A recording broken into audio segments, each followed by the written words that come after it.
I'd like to call this hearing to order, and I'd like to welcome our witnesses today, Jack Dorsey, Chief Executive Officer at Twitter. Jack, welcome.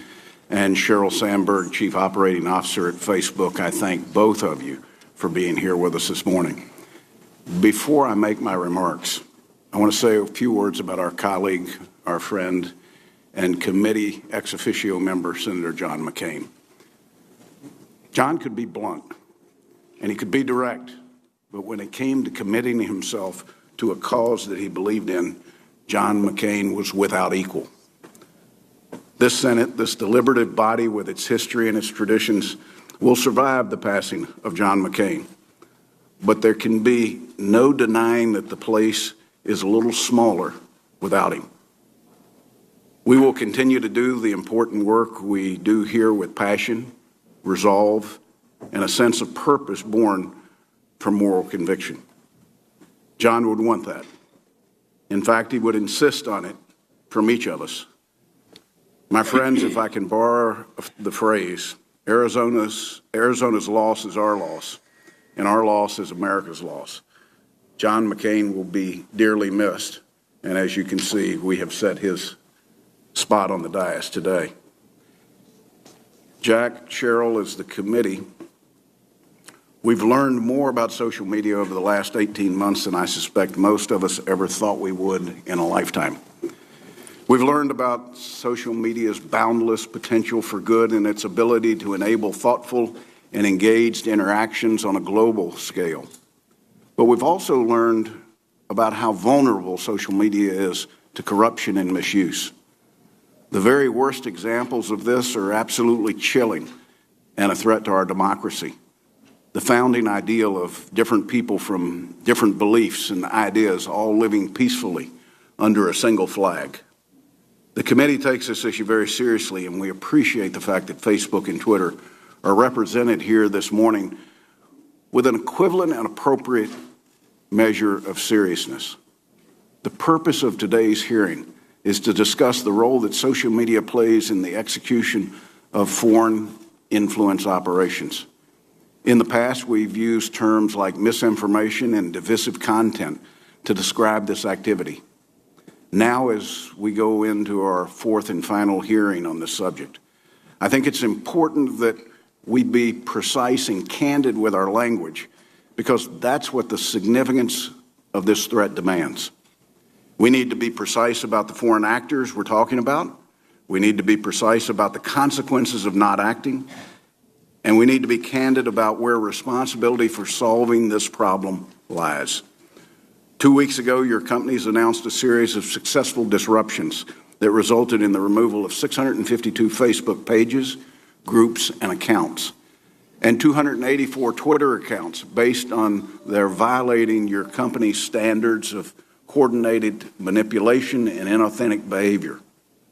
Google's own internal security teams did commendable work disrupting this influence operation, and we would have valued the opportunity to speak with them at the appropriate level of corporate representation. Nevertheless, their efforts should be acknowledged.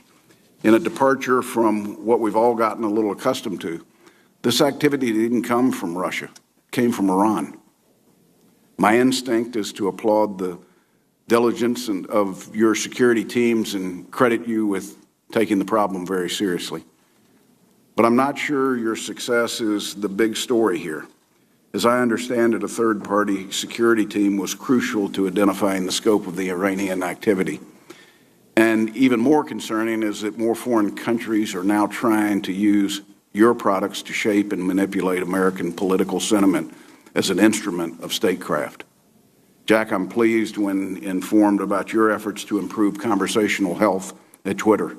I think that kind of initiative can do a lot to improve the transparency of public discourse on your platform, and foreign influence operations thrive without transparency.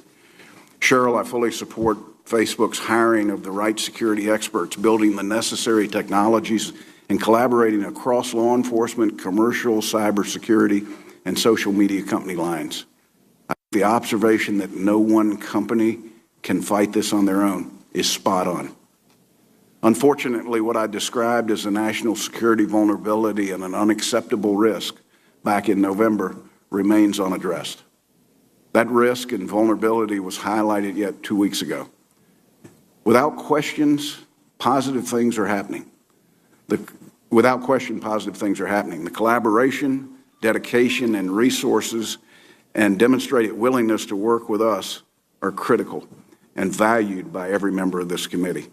It takes courage to call out a state actor, and your companies have done that. But clearly, this problem's not going away. Not even sure it's trending in the right direction. I'll go back to what I said up front. We need to be candid about responsibility, and by that, I mean both the responsibility we have to one another, from one side of this dais to the other, as participants in this public policy discussion, and more importantly, our shared responsibility to the American people. Technology always moves faster than regulation. And to be frank, the products and services that enable social media don't fit neatly into the consumer safety or regulatory constructs of the past. The old definitions that used to differentiate a content publisher from a content facilitator are just not helpful here. I think that ambiguity has given rise to something of a convenient identity crisis, whereby judgments about what is and isn't allowable on social media are too episodic, too reactive, and too unrestricted. People are affected by the information your platforms channel to them. That channeling isn't passive or random. It's a function of brilliant algorithms and an incentive structure that prizes engagement. None of that is under attack here. What is under attack is the idea that business as usual is good enough. The information your platform disseminates changes minds. It hardens opinions. It helps people make sense of the world. When you control that or you influence that a little of it, you're in a position to win wars without firing a shot. That's how serious this is. We've identified the problem. Now it's time to identify the solution. Cheryl and Jack, I'm glad you decided to appear and your willingness to be part of the solution. I'm disappointed Google decided against sending the right senior level executive to participate in what I truly expect to be a productive discussion. If the answer is regulation, let's have an honest dialogue about what that looks like. If the key is more resources or legislation that facilitates information sharing and government cooperation, let's get it out there. If it's national security policies that punish the kind of information and influence operations we're talking about this morning to the point that they aren't even considered in foreign capitals, then let's acknowledge that. But whatever the answer is, we've got to do this collaboratively, and we've got to do it now. That's our responsibility to the American people. I'll offer a closing point. This is for the witnesses and the members alike. There are no unsolvable problems. There's only the will to do what needs to be done or its absence. With that, I turn to the Vice Chairman for any comments. Thank you, Mr. Chairman. And let me first of all comment and echo your comments about our colleague and friend John McCain. And I hope we all take his advice to continue to put country first. Welcome to the witnesses. As the Chairman has pointed out, today is an important public discussion. I'm pleased that both Facebook and Twitter have sent their company's top leadership to address some of the critical public policy challenges. I look forward to a constructive engagement. I have to say, though, I'm deeply disappointed that Google, one of the most influential digital platforms in the world, chose not to send its own top corporate leadership to engage this committee. Because I know our members have a series of difficult questions about structural vulnerabilities on a number of Google's platforms that we need answers for. From Google Search, which continues to have problems surfacing absurd conspiracies, to YouTube, where Russian-backed disinformation agents promoted hundreds of divisive videos, to Gmail, where state-sponsored operatives attempted countless hacking attempts. Google has an immense responsibility in this space. Given its size and influence, I would have thought that leadership at Google would have wanted to demonstrate how seriously it takes these challenges and to actually take a leadership role in this important discussion. Unfortunately, didn't choose to make that decision. But for the two companies that have chosen to constructively engage and to publicly answer some difficult and challenging questions. Again, thank you. Now, it would be an understatement to say that much has changed in the aftermath of the 2016 campaign. With the benefit of hindsight, it's obvious that serious mistakes were made by both Facebook and Twitter. You, like the federal government, were caught flat-footed by the brazen attacks on our election. Even after the election, you were reluctant to admit there was a problem. I think in many ways it was pressure that was brought to bear by this committee that led Facebook, Twitter, and yes, Google, to uncover the malicious activities of the Russian-backed Internet Research Agency, activities on each of your platforms. Now, each of you have come a long way with respect to recognizing the threat. We've seen important action by your companies to make political advertising more transparent, and we discussed this yesterday, by complying with the terms Senator Klobuchar and I put forward in the Honest Ads Act. In addition, as the chairman mentioned, since last September, you have identified and removed some bad actors from your platforms. The bad news, I'm afraid, is that there's still a lot of work to do.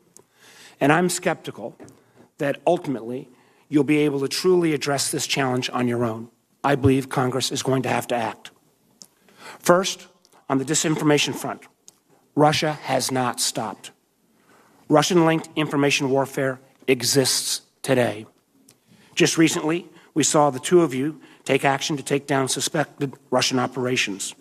We also know Microsoft uncovered Russian attempts to hack political organizations and potentially several political campaigns. The Russians also continue to infiltrate and manipulate American social media to hijack our national conversation. Again, you've gotten better, and I'm pleased to see that you've begun to take action, but also the Russians are getting better as well. They have now become harder to track. Worse, now that the Russian playbook is out there, other adversaries, as we saw recently, like Iran, have joined the fray.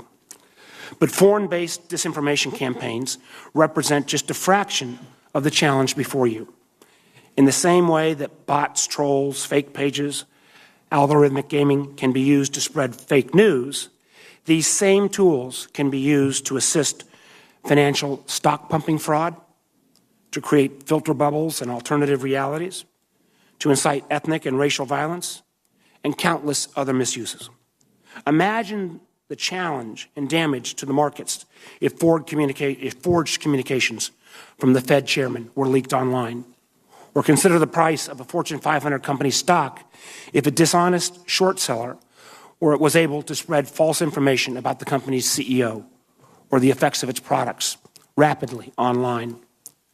Russian disinformation has revealed a dark underbelly of the entire online ecosystem, and this threatens to cheapen American discourse, weaken privacy, erode truth, and undermine our democracy on a previously unimagined scale.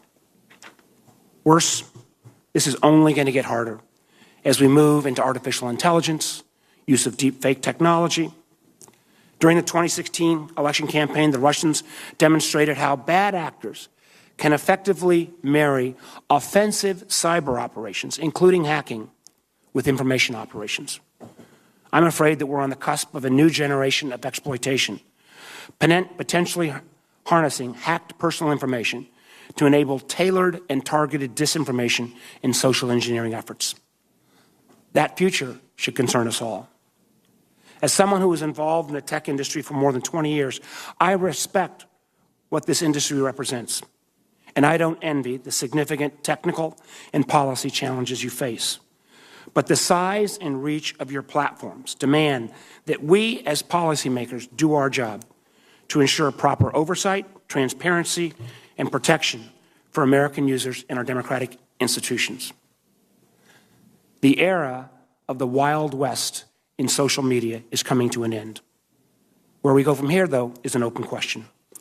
These are complicated technological challenges, and Congress has at times demonstrated that it still has some homework to do. I do think this committee has done more to understand the threat to our democracy posed by social media than any others, and I want to commend my colleagues on this committee for tackling this challenge in a bipartisan way. As been mentioned, This is our fourth public hearing on the subject, and we've met behind closed doors countless times with third-party researchers, with government officials, and with each of the platforms. We've done the work, and we're positioned to continue to lead in this space. Again, as the chairman's already indicated, today's hearing is not about gotcha questions or scoring political points. Our goal today is to begin to shape actual policy solutions which will help us tackle this challenge. Now, I've put forth some ideas that I'd like to get your constructive thoughts on. For instance, don't your users have a right to know when they're interacting with bots on your platform? Isn't there a public interest in ensuring more anonymized data is available to help researchers and academics identify potential problems in misuse? Why are your terms of service so difficult to find and nearly impossible to read, much less understand? Why shouldn't we adopt ideas like data portability, data minimization, or first-party consent? And after witnessing numerous episodes of misuse, what further accountability should there be with respect to the flawed advertising model that you utilize? Now, these are just some of our ideas. We've received a lot of positive feedback on some of these ideas from both experts and users. We've also been accused of trying to bring about the death of the internet. I'm anxious to hear your views on our proposals and suggestions your teams can bring to the table on this front. We have to be able to find smart, thoughtful policy solutions that get us somewhere beyond the status quo without applying ham-handed 20th century solutions to 21st century problems. At the same time, we should be mindful to adopt policies that do not simply entrench the existing dominant platforms. These are not just challenges for our politics or our democracy. These threats can affect our economy, our financial system, and other parts of our lives. I'm hopeful that we can get there. I'm confident in American ingenuity, and I'm optimistic that Congress, led by this committee in a bipartisan fashion, can move this conversation forward. I look forward to the discussion and appreciate the hearing being called. Thank you, Mr. Chairman. I thank the Vice Chairman. At this time, I'd like to swear in our witnesses. If I could ask both of you to stand and raise your right hand.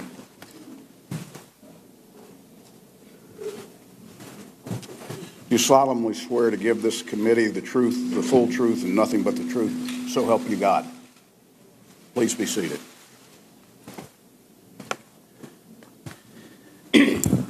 Ms. Sandberg, I'd like to recognize you first, and then Mr. Dorsey for any opening statement you'd like to make. The floor is yours. Thank you. Chairman Burr, Vice Chairman Warner, and members of the Select Committee, thank you for giving me the opportunity to speak with you today.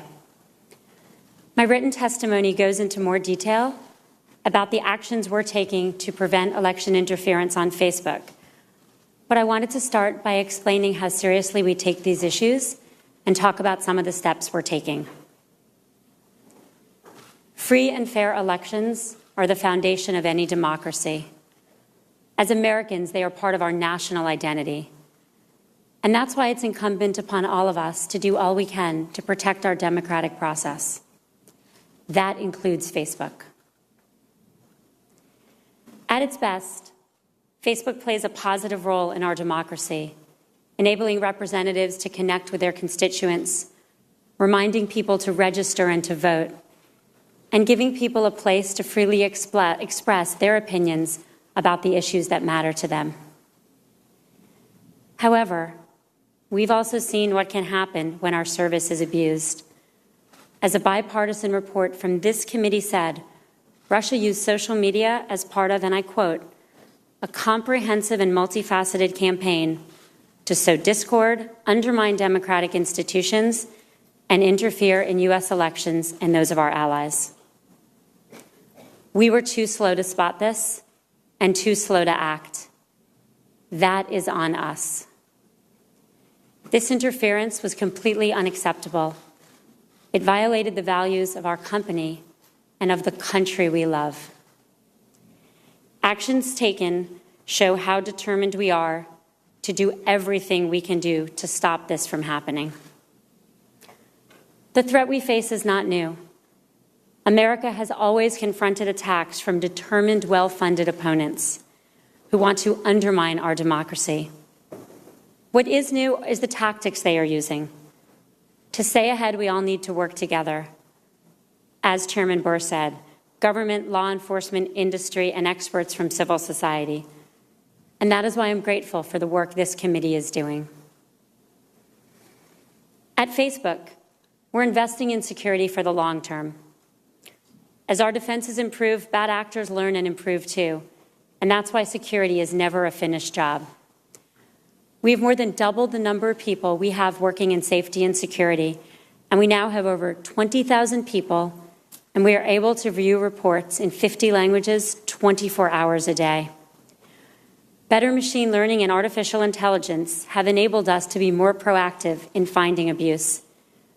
In the first 3 months of 2018 alone, over 85% of the violent content we took down or added warning labels to was identified by our technology before it was reported. These are expensive investments, but that will not stop us because we know they're critical. Our first line of defense is finding and shutting down fake accounts, the source of much of the inauthentic activity we see on Facebook. Authenticity matters because people need to trust that the content they're seeing is valid, and they need to trust the connections they make. We are now blocking millions of attempts to register false accounts each and every day. We're making progress on fake news. We're getting rid of the economic incentives to create it, and we're limiting the distribution it gets on Facebook. We demote articles rated by third-party fact checkers as false. We warn people who have shared them or who are about to share them, and we show them related articles to give them more facts.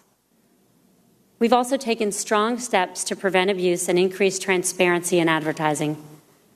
Today on Facebook, you can go to any page and see all the ads that page is running, even if they wouldn't be shown to you. For political and issue ads, you can also see who paid for the ads, how much was spent, and the demographics of the people who saw them. We're also going to require people running large pages with large audiences in the United States to go through an authorization process and confirm their identity. These steps won't stop everyone who's trying to game the system, but they will make it a lot harder. As these past few weeks and months have shown, this work is starting to pay off. In July, we removed 32 pages and accounts involved in coordinated inauthentic behavior. In August, we removed 650 pages and accounts that originated in Iran, as well as additional pages and accounts from Russia. And just last week, we took down 58 pages and accounts from Myanmar, many of which were posing as news organizations. We are focused, as I know you are, on the upcoming U.S. midterms and on elections around the world. Our efforts in recent elections, from Germany to Italy to Mexico to the Alabama Special Senate election, show us that the investments we are making are yielding results. We also know, as Chairman Burr said, that we cannot stop interference by ourselves. We're working with outside experts, industry, partners, and governments, including law enforcement, to share information about threats and prevent abuse.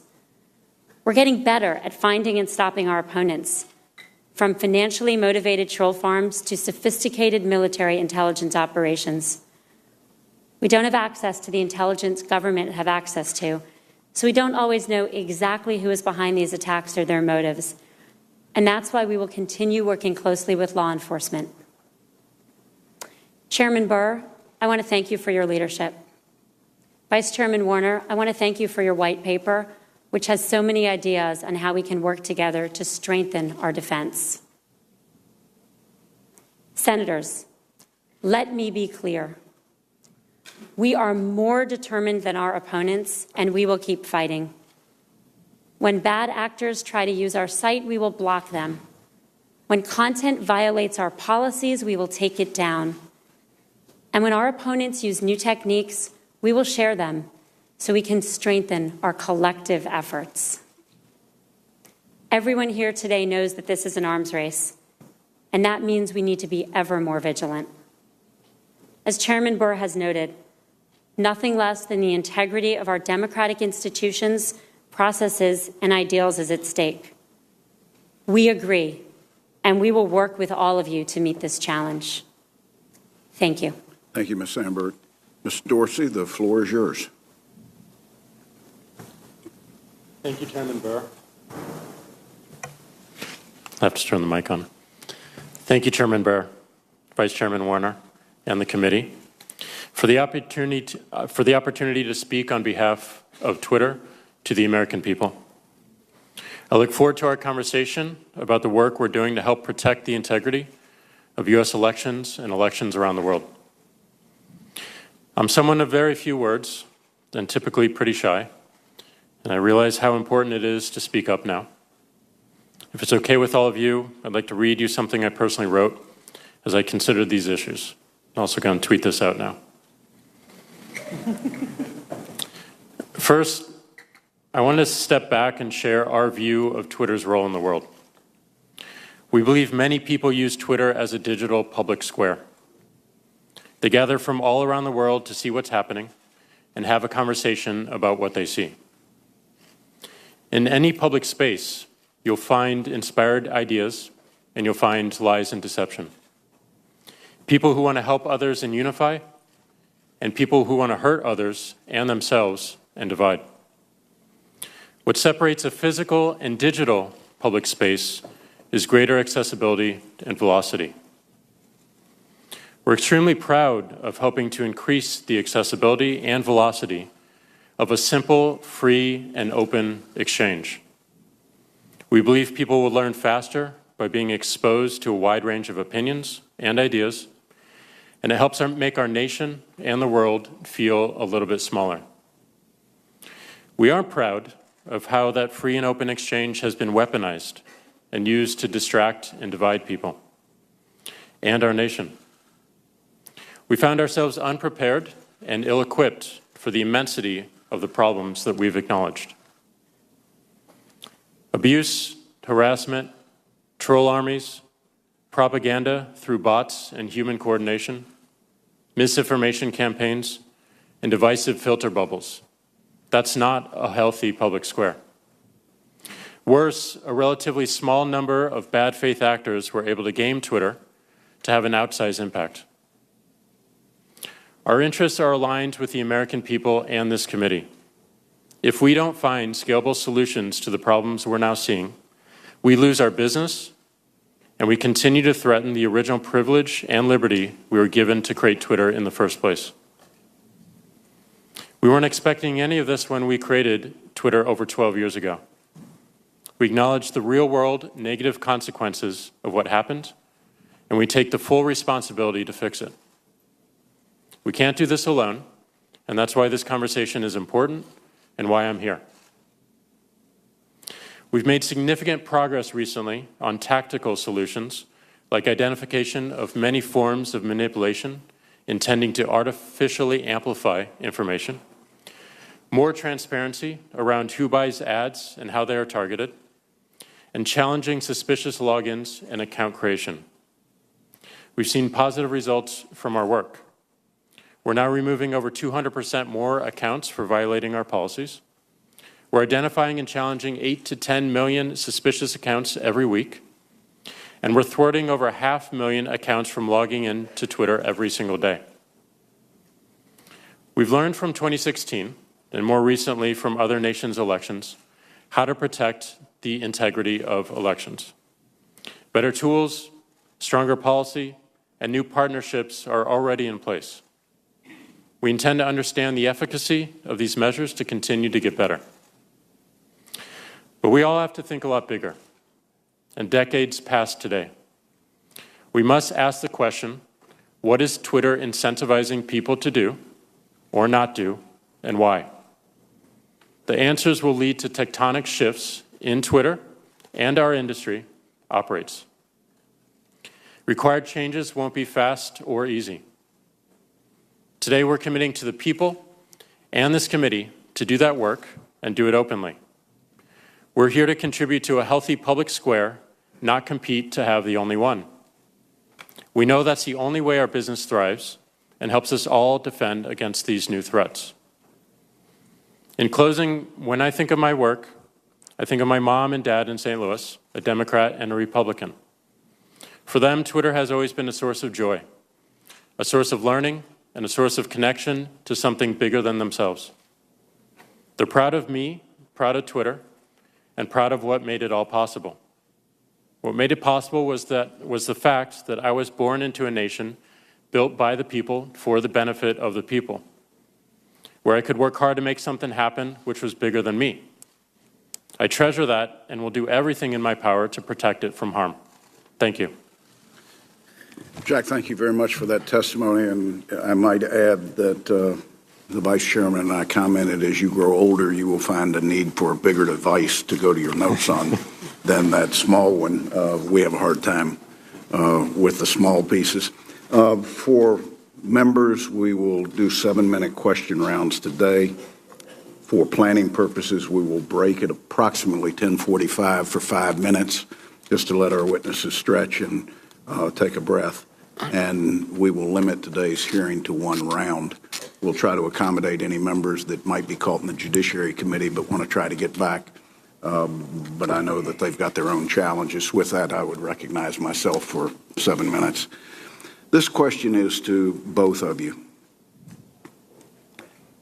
How would you define social media for this committee and, more importantly, for the American people? And I'll start with you, Ms. Sandberg.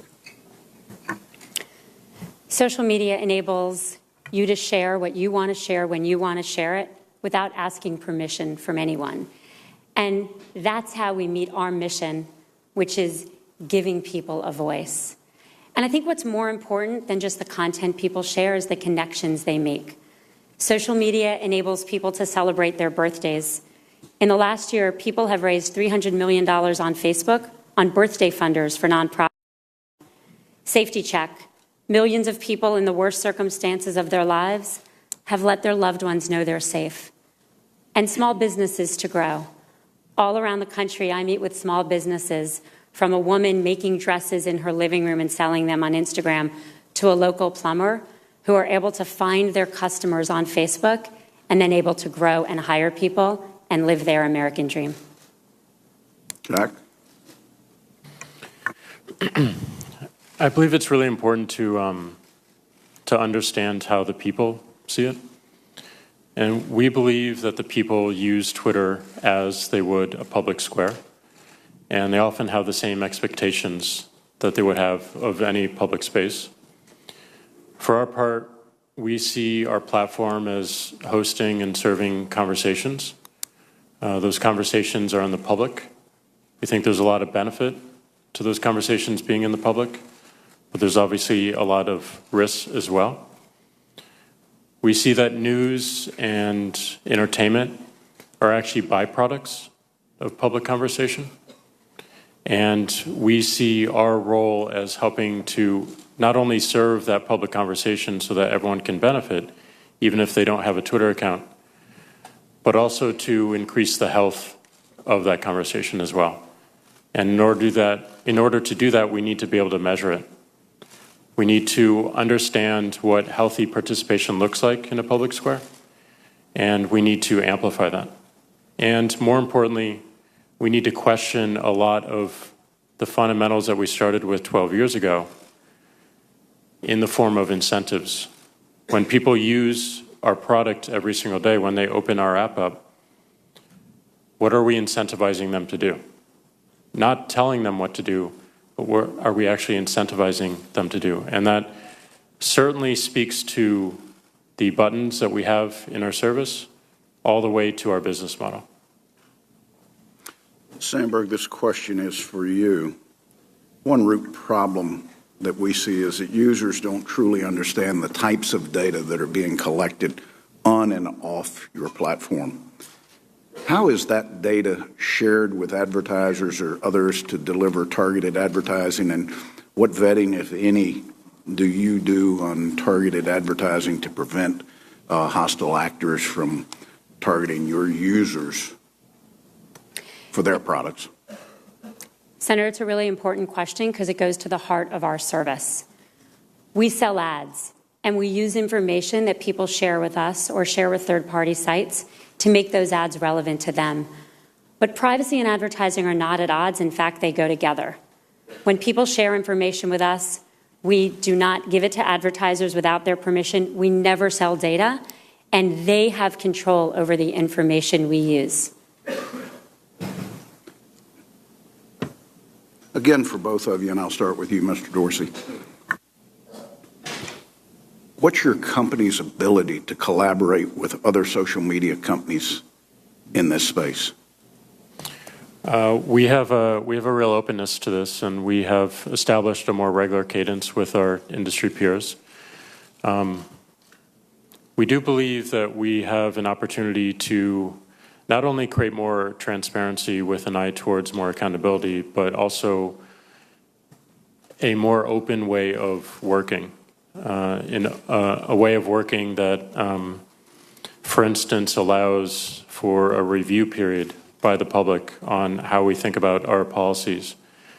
But more so, taking some of the lessons that we have learned and benefited from in the open source software space to actually think about developing our policies, our enforcement, and also our products going forward. We've been experimenting a little bit with this recently, but we would like to be a company that is not only hosting an open conversation, but is also participating in that open conversation. So we're more than open to more collaboration, and not just with our industry peers, but with scholars, academics, and also our government partners. Thank you. Ms. Sandberg? I think our collaboration has greatly increased. We've always worked closely with law enforcement, and we continue to do that, and particularly the FBI's new task force. We've always shared information with other companies, but I think we are doing better, and we can continue to do better.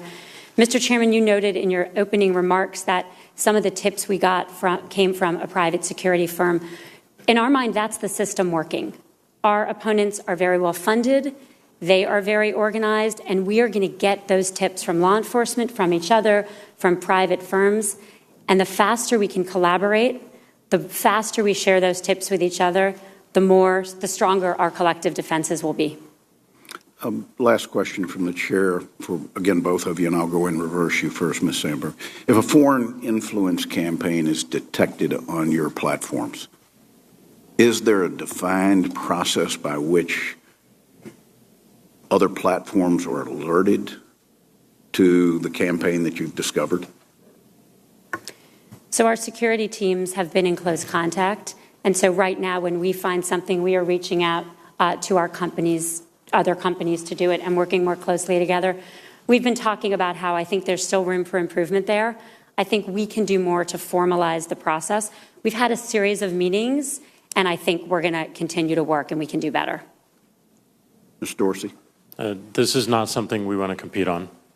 We hosted our peer companies at our offices just in the past 2 weeks on this very topic, and helping to increase our cadence of meeting and also what we can share. If there were an occurrence, we would immediately look to alert our peer companies and this committee and our government law enforcement partners. Thank you for that. Let me just say in closing that I hope both of you, if you see impediments that exist in your ability to notify or to collaborate as it relates to nefarious actors, that you'll certainly make this committee aware in cases where we can help with that, Vice Chairman. Thank you, Mr. Chairman. As I indicated in my opening statement, I hope we can move forward on the policy discussion. So I'd like to get your thoughts on some of the ideas I and others have suggested. And I want to start with you, Mr. Dorsey. I think after some initial false starts, it does really appear that you have committed to a shift in your company's culture with respect to the safety and security on your platform. And obviously, I've been impressed by some of the increasing efforts you've taken. A question I have, though, is that obviously on your platform, there are a lot of automated accounts or bots, and there's nothing inherently good or bad about an automated account. Matter of fact, there are certain very good things that come out of some of these automated accounts. But do you believe that an individual Twitter user should have the right to know when he or she is being contacted, whether that contact is initiated by a human being or a bot? I do believe that, first and foremost, anyone using Twitter has the right to more context around not only the accounts that they're seeing, but also the information. And would that go as far as actually having a policy on your platform indicating, I wouldn't ask you to take down them, but at least allowing the user to know whether that contact was initiated by a human being versus a machine? As far as we can detect them, we can certainly label and add context to accounts that come through our API. Where it becomes a lot trickier is where automation is actually scripting our website to look like a human actor. So as far as we can label and we can identify these automations, we can label them, and I think that is useful context. And it's an idea that we have been considering over the past few months.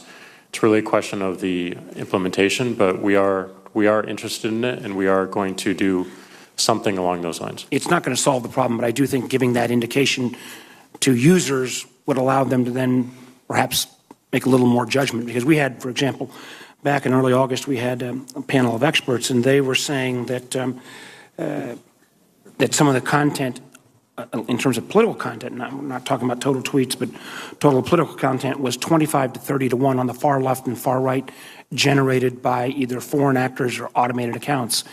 And my question is, doesn't that volume on the extremes drown out real conversation and political conversation amongst Americans, regardless of where they fall on the political spectrum?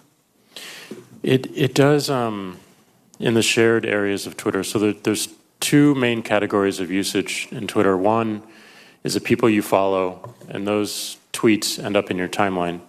Two are the more common shared spaces like search, trends, and also replies. That's where anyone could interject themselves. And that's where we see the most gaming of our systems. And that's where we've also made the most progress in terms of identifying these patterns and shutting them down before they spread too far. So that is independent of our work on automation, because we're seeing the same patterns through human coordination as well. Well, that's where I hope, and I appreciate your comments about the willingness to notify a user, whether it's a human being or a machine contacting you. I also think that there's room for improvement on some of the high-volume Twitter accounts to really do a little bit of extra examination. Ms. Sandberg, let me move to you. Obviously, in a digital economy, I think data increasingly represents the single greatest asset you have. Obviously, it's part of the advertising model that you've created. But I think most users are actually pretty much in the dark about how much data is actually being collected on them, what it is actually worth.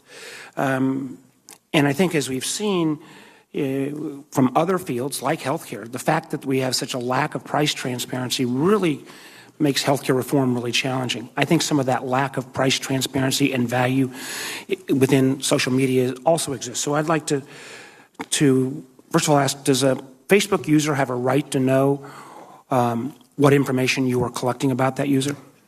Yes, and we really agree with you that people who use Facebook should understand what information is being used, how it's used, and the controls they have. We've worked hard to simplify this. We've put out things like privacy shortcuts, which show you all your settings in one place, and something called Download Your Information, where you can download all of your information in a portable way and be able to take it with you and see what it is. Well, wouldn't that, I understand that, and I think you're making progress there, but again, if a user has that information, he or she may not know the value.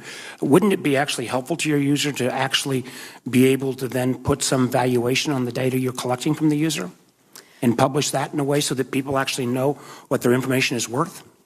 So, Mr. Vice Chairman, I think this is one of the proposals you laid out in your white paper. And like all of this, you know, we don't think it's a question of whether regulation. We think it's a question of the right regulation that supports users, is transparent, and doesn't squash innovation. And we're happy to work with you on the proposal. Well, I just think it's you know, more price transparency is always better, and I think this would be something that would help users sort through. I mean, there is another question I know we've talked in the past about. Is there anything, even with a willing user, are there any rights or details about an individual user that they should not be able to give up or consent to having used? I'm sorry, I don't understand the question. The question is this: is there at some point, are there certain pieces of personalized information that a user shouldn't be able to voluntarily give to you in an enterprise like yours or Twitter?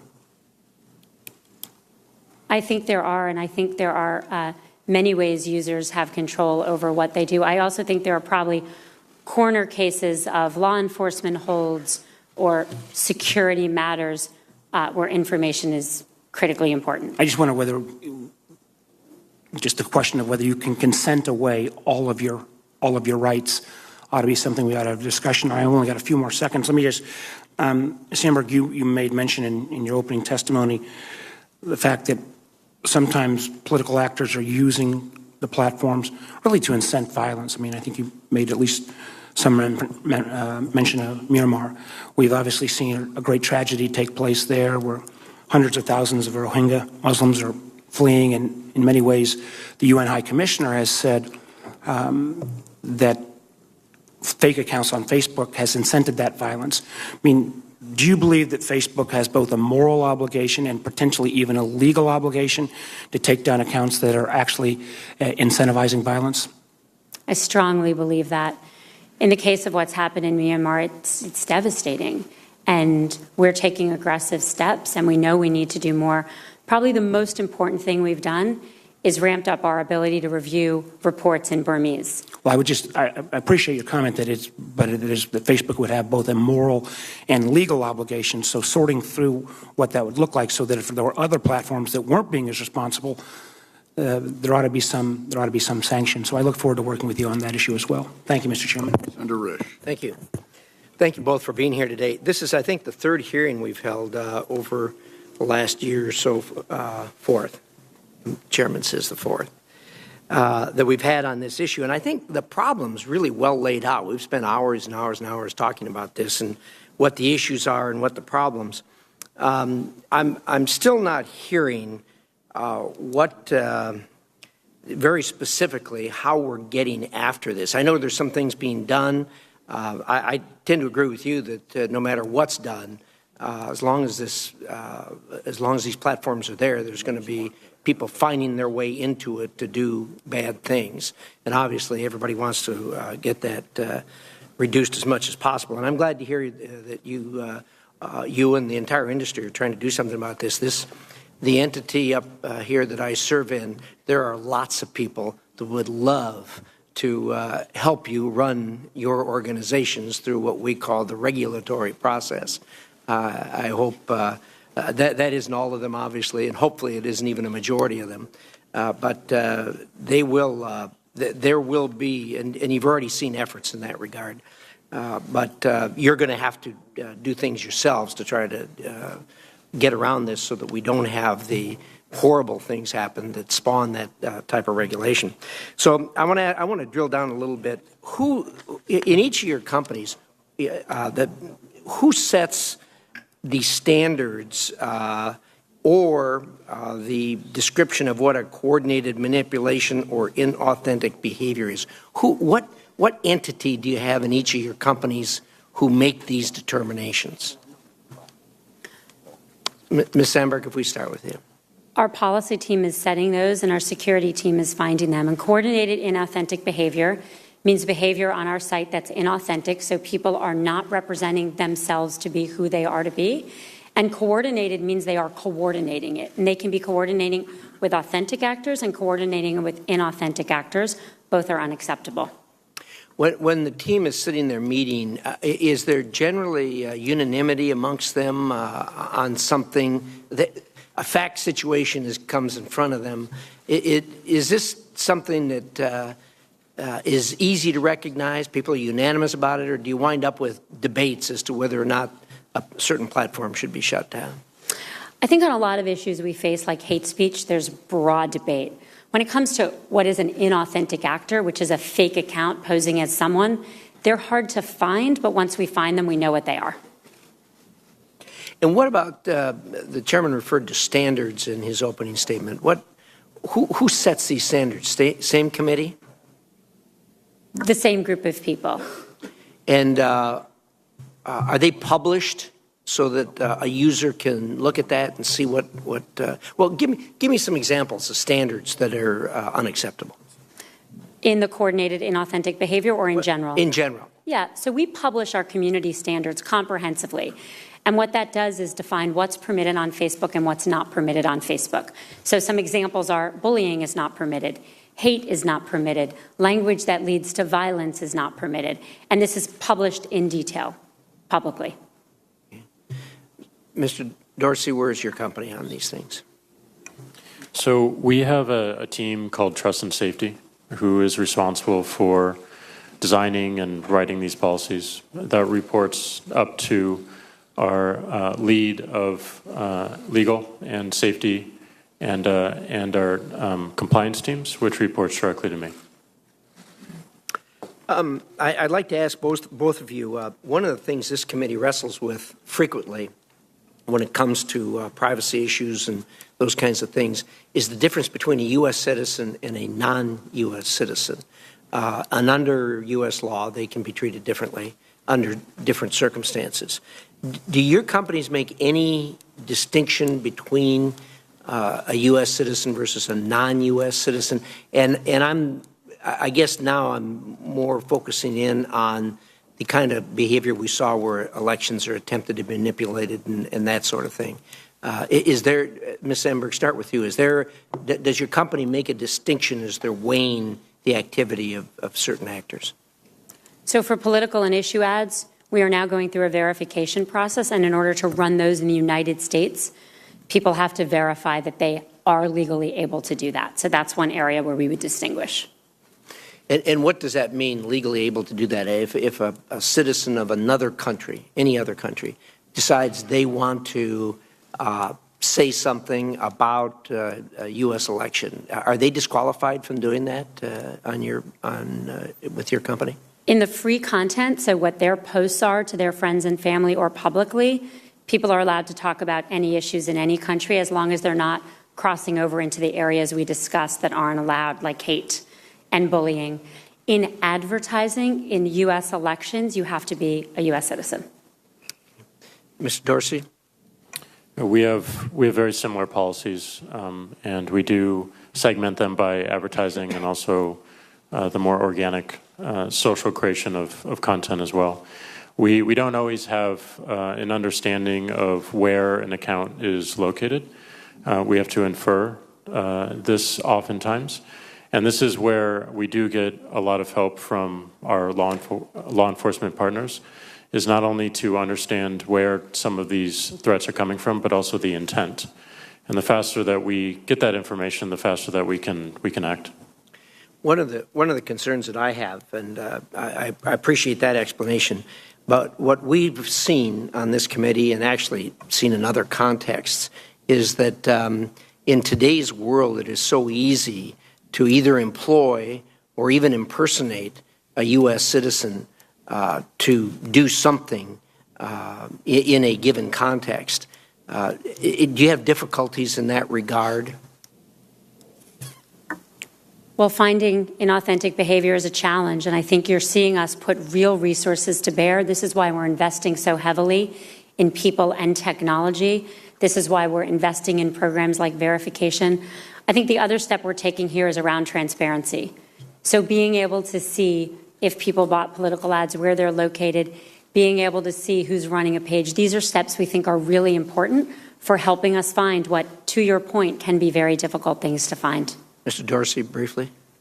We've decided to focus a lot more on the behavioral patterns that we're seeing across the network. While we can't always recognize in real time where someone might be coming from or if they are representing someone who does not exist, we can see common patterns of behavior and utilizing the network to spread their information. So we have been building a lot of our machine learning and deep learning technology to recognize these patterns and shut them down before they spread too quickly, and then also link them to other accounts that demonstrate similar patterns. And we've gotten a lot more leverage out of that in terms of scalability than working on systems to identify whether it's a fake profile or not. Interesting. Thank you, Mr. Chairman. Senator Wyden. Thank you, Mr. Chairman. Mr. Chairman, I want to thank you and Senator Warner for your kind comments about John McCain. And what is not often remembered is John McCain wrote some of the really important rules of the road for the internet when he was chairman of the Commerce Committees, and it was always bipartisan. So I very much appreciate both of you mentioning our wonderful friend, John McCain.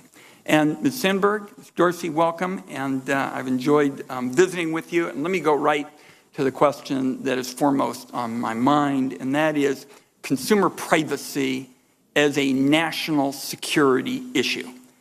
Technology companies like yours hold vast amounts of very private information about millions of Americans. The prospect of that data being shared with shady businesses, hackers, and foreign governments is a massive privacy and national security concern. The Russians keep looking for more sophisticated ways of attacking our democracy. Personal data reveals not just your personal and political leanings, but what you buy, even who you date. My view is personal data is now the weapon of choice for political influence campaigns, and we must not make it easier for our adversaries to seize these weapons and use them against us. So I'd like to see if we could do a yes or no on this, and I wrote it because I think we can. My view is, from this point on, beefing up protections and controls on personal privacy must be a national security priority. Like a yes or no, Ms. Sandberg? Yes. Mr. Dorsey? Yes. Okay. Let me turn now to a question based on a lot of analysis my office has done, and you all have talked to us about it. We have reviewed Facebook privacy audits required by the 2011 consent agreement after your company was found to use unfair and deceptive practices. One section of the audits deals with how Facebook shared the personal information of Americans with smartphone manufacturers. These included the Chinese companies Huawei and ZTE. I found portions of this audit very troubling, and the findings could affect many Americans. I believe, Ms. Sandberg, the American people deserve to see this information. Will you commit this morning to making public the portion of your audits that relate to Facebook's partnerships with smartphone manufacturers? Senator, I really appreciate the question and the chance to clarify this issue because it's really important. With regards to the audits, our third-party auditor, PwC, does audits on a rolling basis every 2 years, but they're continual. They're given to us. We have shared them with the FTC voluntarily, and we will continue to do that. I can't commit right in this moment to making that public because a lot of that has sensitive information, which could help people game the system, but we will certainly work with you to see what disclosures would be prudent. But let's do this, because that's a constructive answer, and I've got other things I've got to cover. I'm just going to assume you will work with this. We understand the question of redaction on sensitive national security matters. Can you get back to me within a week with respect to how Facebook will handle what I think is troubling information? We're going to get back to you as quickly as possible. We can definitely prioritize this request. So we'll do it as fast as we can, depending on the volume of requests everyone has. Thank you. And look, so you all know where I'm going with this.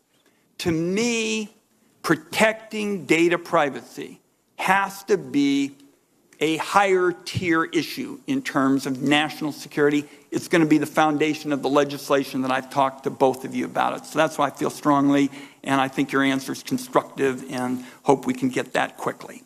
What I also want to get to with you, Ms. Sandberg, is the issue of micro-targeting to discourage voting. This is one of the most powerful tools in the propaganda arsenal, going after individual Americans with ads and really lasering in on the ability to affect political campaigns. It's certainly been used in the past with the Russians to discourage minority Americans from voting. would Facebook's current policies prohibit using micro-targeting to discourage voting? Senator, we feel very strongly about this. There is a long history in this country of trying to suppress civil rights and voting rights, and that activity has no place on Facebook. Discriminatory advertising has no place on Facebook. So what are you doing to prohibit this micro-targeting? I mean, what about ads that share false information about the date of the election or the location of a polling place, or ads that tell people they can vote with a text message from their phone? You have said that it's unacceptable to target minorities and others, but I really need to drill down more deeply in knowing, because I think this is a primary we can get bipartisan agreement on. What do you do to deal with micro-targeting? So with everything, when we're looking for abuse of our systems and things that are against our policies, we have a combination of people reviewing ads, and we have a combination of automated systems and machine learning that help us find things and take them down quickly. I'll hold the record open for that. Could I have, say, within a week, a written answer that would get into some of those specifics? We're going to get you answers to your questions as quickly and thoroughly. Last question deals with foreign governments aiding hoaxes and misinformation. And I'd like to get both of you, in fact, why don't you start with this, Mr. Dorsey. Do either of you or your companies have any indication that Iran, Russia, or their agents have supported, coordinated with, or attempted to amplify the reach of hoaxes? Dorsey. Of hoaxes? Yeah. We certainly have evidence to show that they have utilized our systems and gamed our systems to amplify information. I'm not sure in terms of the definition of hoax in this case, but it is likely. Okay. Ms. Sandberg? Just 2 weeks ago, we took down 650 pages and accounts from Iran. Some were tied to state-owned media, and some of them were pretending to be free press that they weren't free press. And so it depends how you define a hoax, but I think we're certainly seeing them use misinformation campaigns. My time is up. The only other area I'm going to want to explore with you is we've got to deal with this back and forth between the private sector and the government. Very often, we ask you all about things you're doing, and you say, we need the government to also help us get to ABC. And then the government says the same thing about you. We'll want to explore that. Thank you, Mr. Chairman, for the extra time. I want to thank you both for being here. First of all, there's an empty chair next to you from Google. They're not here today. And maybe it's because they're arrogant, or maybe it's because there's a report that, as of last night, this just posted at 3:36 yesterday, this group went on basically pretending to be Kremlin-linked trolls. They did everything. They used the details of the Internet Research Agency, which is a Kremlin-linked troll farm, and were able to buy ads online and place them on sites like CNN, CBS This Morning, HuffPost, Daily Beast.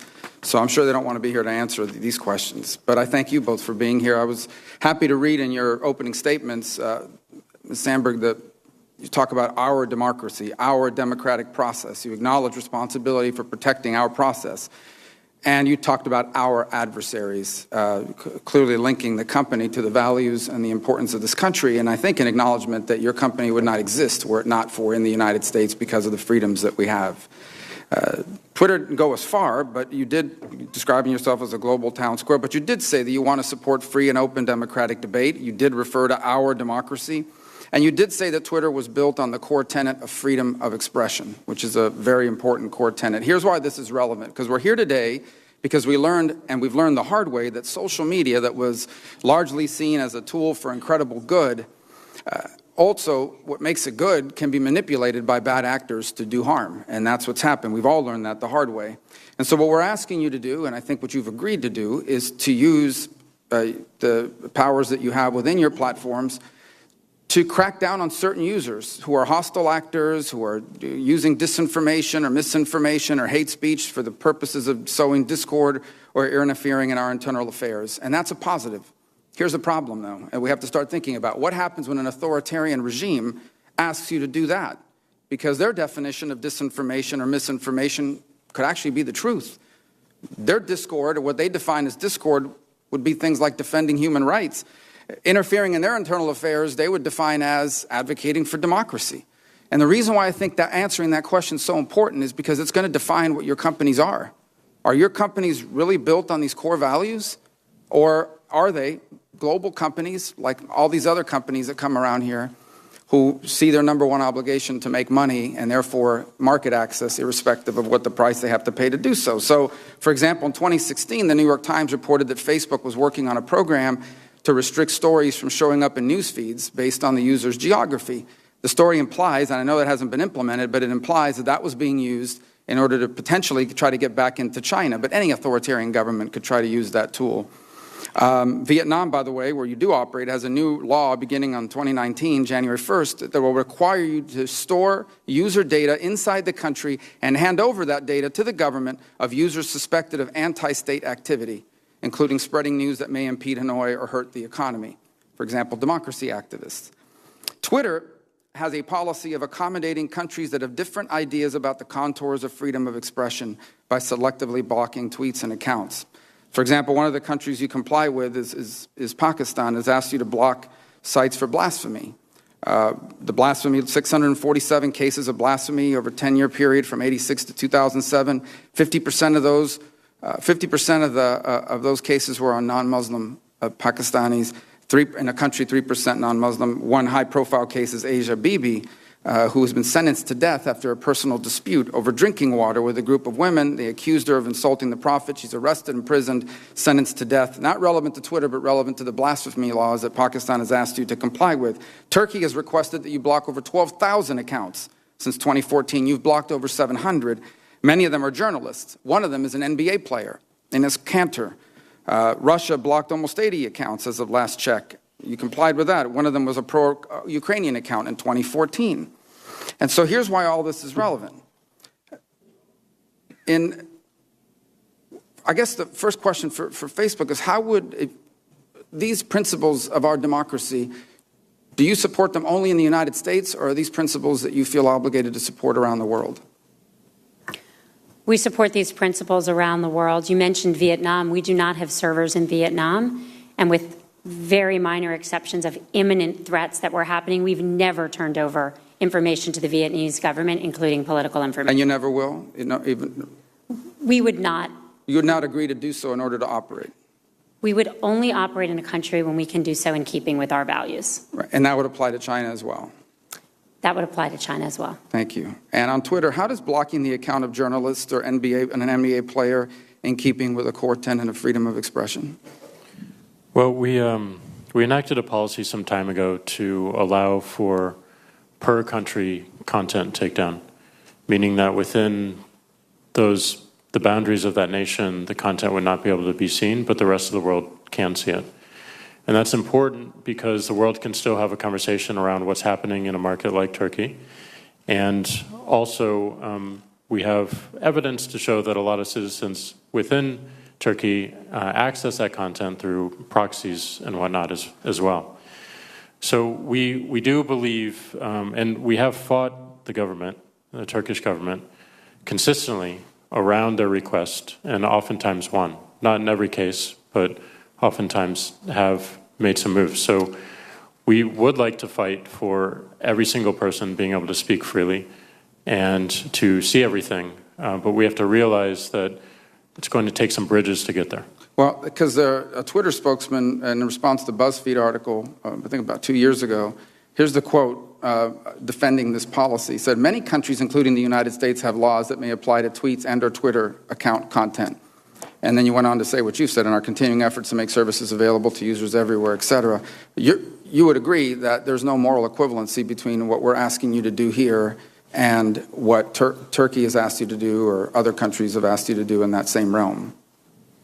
We do have to comply with the laws that govern us within each one of these nations, but our ideals are similar and our desires. Whose ideas are similar? I'm sorry. The companies. Are similar to who? Similar to how we were founded and where we were founded in this country. I guess my point is, you're not arguing, though, that what we're asking you to do here on misinformation against foreign efforts to interfere in our elections is the same as what Turkey or other authoritarian regimes have asked you to do abroad against political opponents of theirs. They're not morally equivalent, these two things. Correct. Okay, thank you. Chair will recognize Senator Heinrich for questions, and then members should know that we will take a short recess, no more than 5 minutes, and then reconvene. Senator Heinrich. Thank you, Mr. Chair, and thank you both for being here. I think we've learned quite a bit over the course of the last couple of years. I think it would be an understatement to say that we were all caught flat-footed in 2016. Social media platforms, the intelligence community, this committee, government as a whole. Obviously, we want to learn from that. And what I'd like to start with is to ask from each of you, since 2016, your platforms have been used throughout the course of a number of subsequent elections, elections in France, in Germany, in other Western allies, across Europe. What have you learned from those consequential elections after 2016, and how has that informed your current posture in terms of how you're gaining transparency into this activity? Go ahead, Senator, I think we've learned a lot, and I think we're going to have to continue to learn, because as we learn, our opponents learn, and we have to keep up. We're working on technology and investments in people, making sure fake news is disseminated less on the platforms, transparency actions and taking down bad actors. And we've seen everywhere from Mexico to Brazil to other places around the world, these same techniques deployed differently. And each time we see it, I think we get smarter, I think we see the new threat, and I think we're able to connect the dots and prevent those threats going forward. Mr. Dorsey. We've also learned a lot from elections around the world, and most recently the Mexican election. We have opened a new portal to cover that election that allows any journalist or government law enforcement to actually report any suspicious behavior very quickly to us so we can take more actions. Otherwise, we have been investing in artificial intelligence and machine learning models to, again, recognize the patterns of behavior, because we believe this is where the greatest leverage will come from, recognizing how people artificially amplify information and shutting it down before it spreads into the shared spaces of Twitter and more broadly into someone's replies to a tweet. So I want to get to the basic issue of whether our incentives in this case are aligned to deal with these challenges. If your users were to lose confidence in your platforms, in the authenticity of what you, Mr. Dorsey, called a public square, I might call it a digital public square, I assume there would be very serious economic implications for your companies. Do you think the incentives have aligned for platform providers of all types in the digital space to want to get at these issues and have a plan and be able to respond in real time? Ms. Sandberg, and then you, Mr. Dorsey. Absolutely. Trust is the cornerstone of our business. People have to trust that what they see on Facebook is authentic. People have to trust that this is a positive force for democracy and the things they care about. And so this has been a huge issue for us, and that's why we're here today, and that's why we're going to keep working to get ahead of these threats and make sure we can minimize all of this activity. Our incentives are aligned, but I do believe it goes a lot deeper than just the alignment of our company incentives with this committee and the American people. I believe we need to question the fundamental incentives that are in our product today. Every time someone opens up our service, every time someone opens up our app, we are implicitly incentivizing them to do something or not to do something.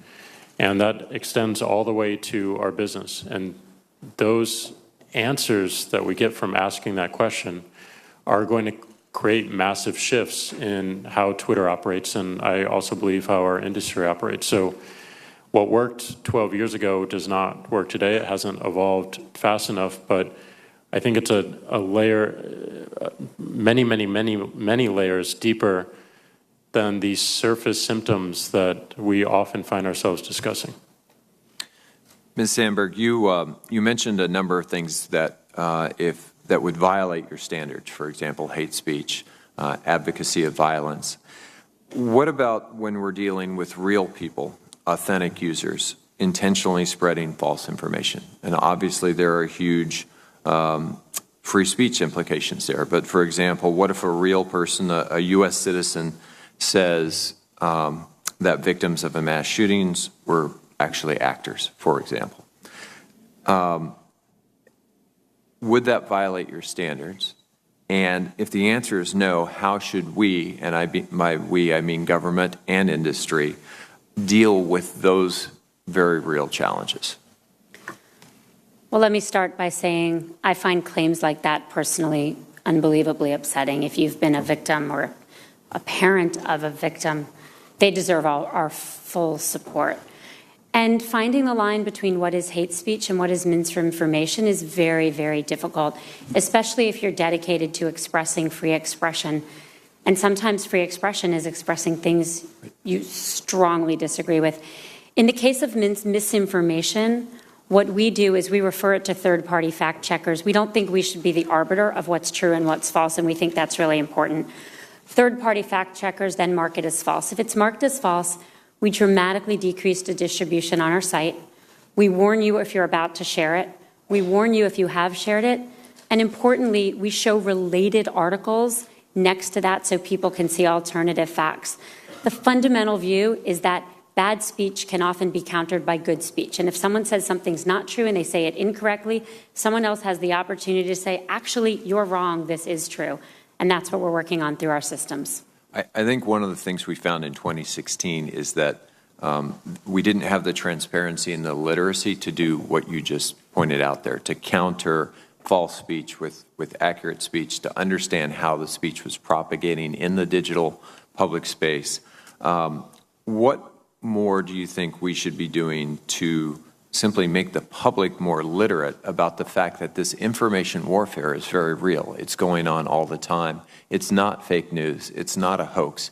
It's something we're all going to have to deal with, that our kids, even playing platforms like Pokemon Go, may have to deal with as well. Do either of you have a quick opinion on that? And then my time will be expired. I apologize, Mr. Chair.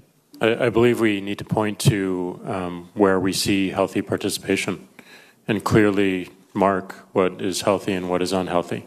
And also realize that not everyone is going to choose healthy participation in the short term, but how do we encourage healthy participation in order to increase their reach and also increase the value of what they're giving to that digital public square? This hearing stands in recess, subject to the call of the chair.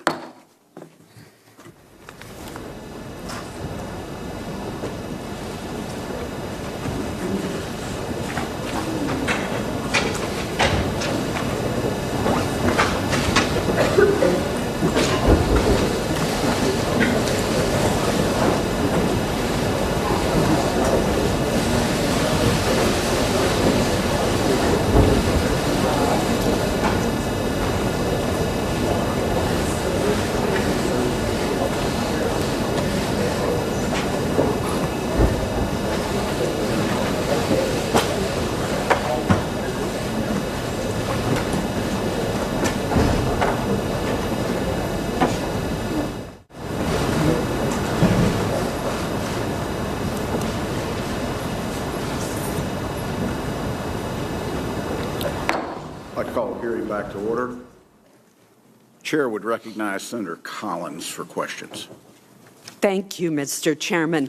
First, let me thank you both for being here and also to express my outrage that your counterpart at Google is not at the table as well.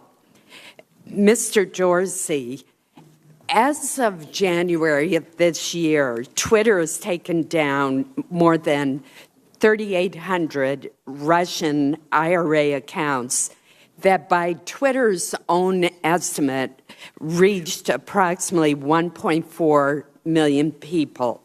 One of those accounts purported to be under the control of the Tennessee GOP. although it was not. It was a Russian IRA account. It had more than 140,000 followers and would sometimes spread conspiracy theories and false claims of voter fraud.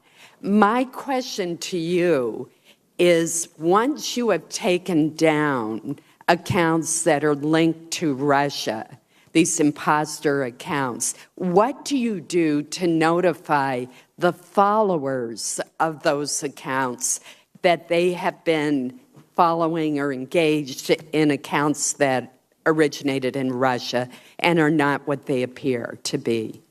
Thank you for the question. We simply haven't done enough. So we don't have, in this particular case, we didn't have enough communication going out in terms of what was seen and what was tweeted and what people were falling into. We do believe transparency is a big part of where we need the most work and improvement. And it's not just with our external communications, it's actually within the product and the service itself. We need to meet people where they are. And if we determine that people were subject to any falsehoods or manipulation of any sort, we do need to provide them the full context of that. And this is an area of improvement for us and something that we're going to be diligent to fix. I think this is critically important. If a follower just gets a message that says this Twitter account is no longer available, that does not alert the individual that he or she has been receiving messages, tweets from a Russian entity whose goal is to undermine public confidence in elected officials and our democratic institutions. So I really think we need something more than even the tombstone or something else. We need to tell people that they were taken in or victims, innocent victims of a foreign influence campaign. Ms. Sandberg, let me ask you the same question. What is Facebook doing?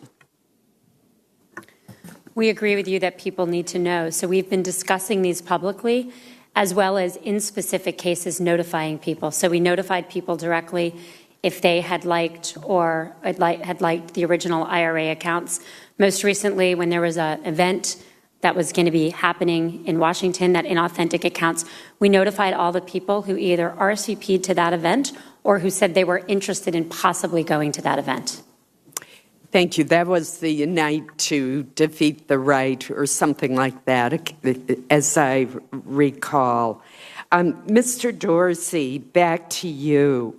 Clemson University researchers and others have shown that these Russian IRA accounts target specific leaders and social movements across the political spectrum. And again, the goal of the Russians, the Iranians, anyone else who's involved in this influence campaign is to undermine the public's confidence in political leaders and weaken our democratic institutions and turn us against one another.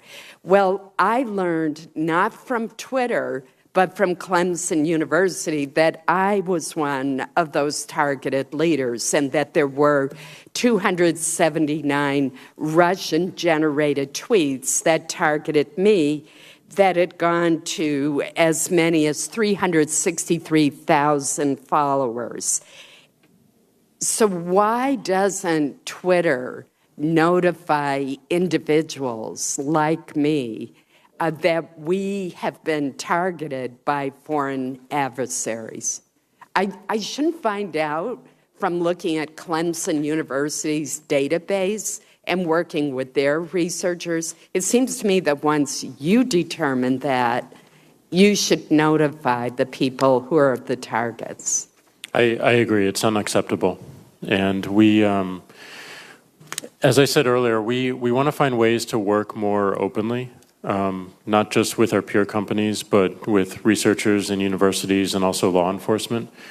Because they all bring a different perspective to our work and can see our work in a very different light. And we are going to do, we're going to do our best to make sure that we catch everything and we inform people when it affects them, but we are not going to catch everything. So it is useful to have external partnership and work with them to make sure that we're delivering a message in a uniform manner where people actually are without requiring them to find a new channel to get that information. So this is where a lot of our thinking is going and a lot of our work is going, but we recognize we need to communicate more directly where people are on our service, and we also recognize that we're not going to be able to catch everything alone, so we need to develop better partnerships in order to do that. I would close my questioning by encouraging both of you to work more closely with academia, with our government. The Clemson University researchers have done extraordinary work, but they have said that they've been provided data that is only within the last 3 years, which does not allow them to do the kind of analysis that they'd like to do. And that's probably because of the new European Union privacy laws, but the EU has provided research exemptions. So I hope that you will commit to providing data that goes beyond that 3-year window to researchers who are looking into Russian influence efforts on your platforms. Thank you, Mr. Chair. Senator Harris.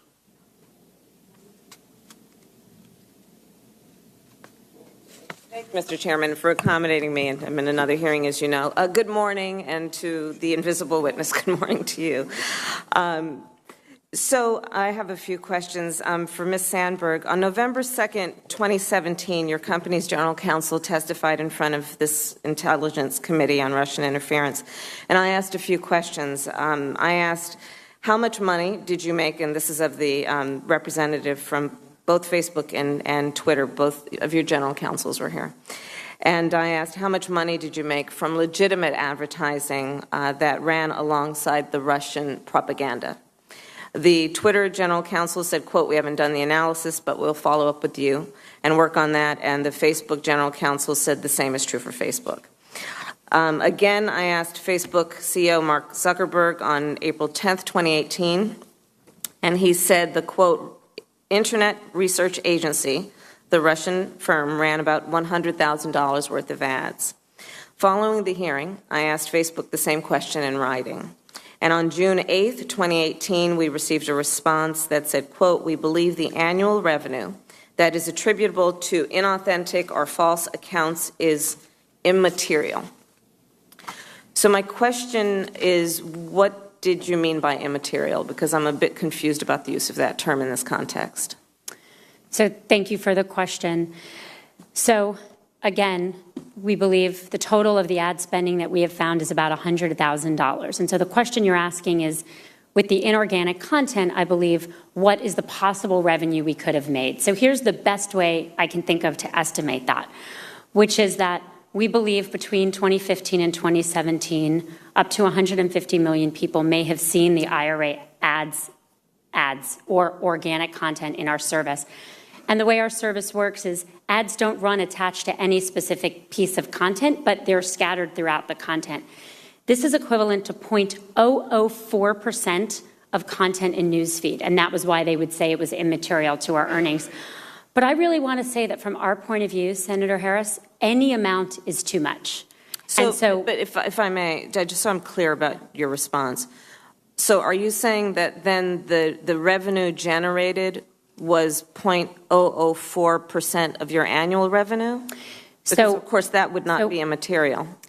So, again, the ads are not attached to any piece of content. So it's a different... So what metric, then? Yeah, if you can just help me with that. What metric are you using to calculate the revenue that was generated associated with those ads? And what is the dollar amount that is associated then with that metric? Right. So the reason we can't answer the question to your satisfaction is that ads are not organic content.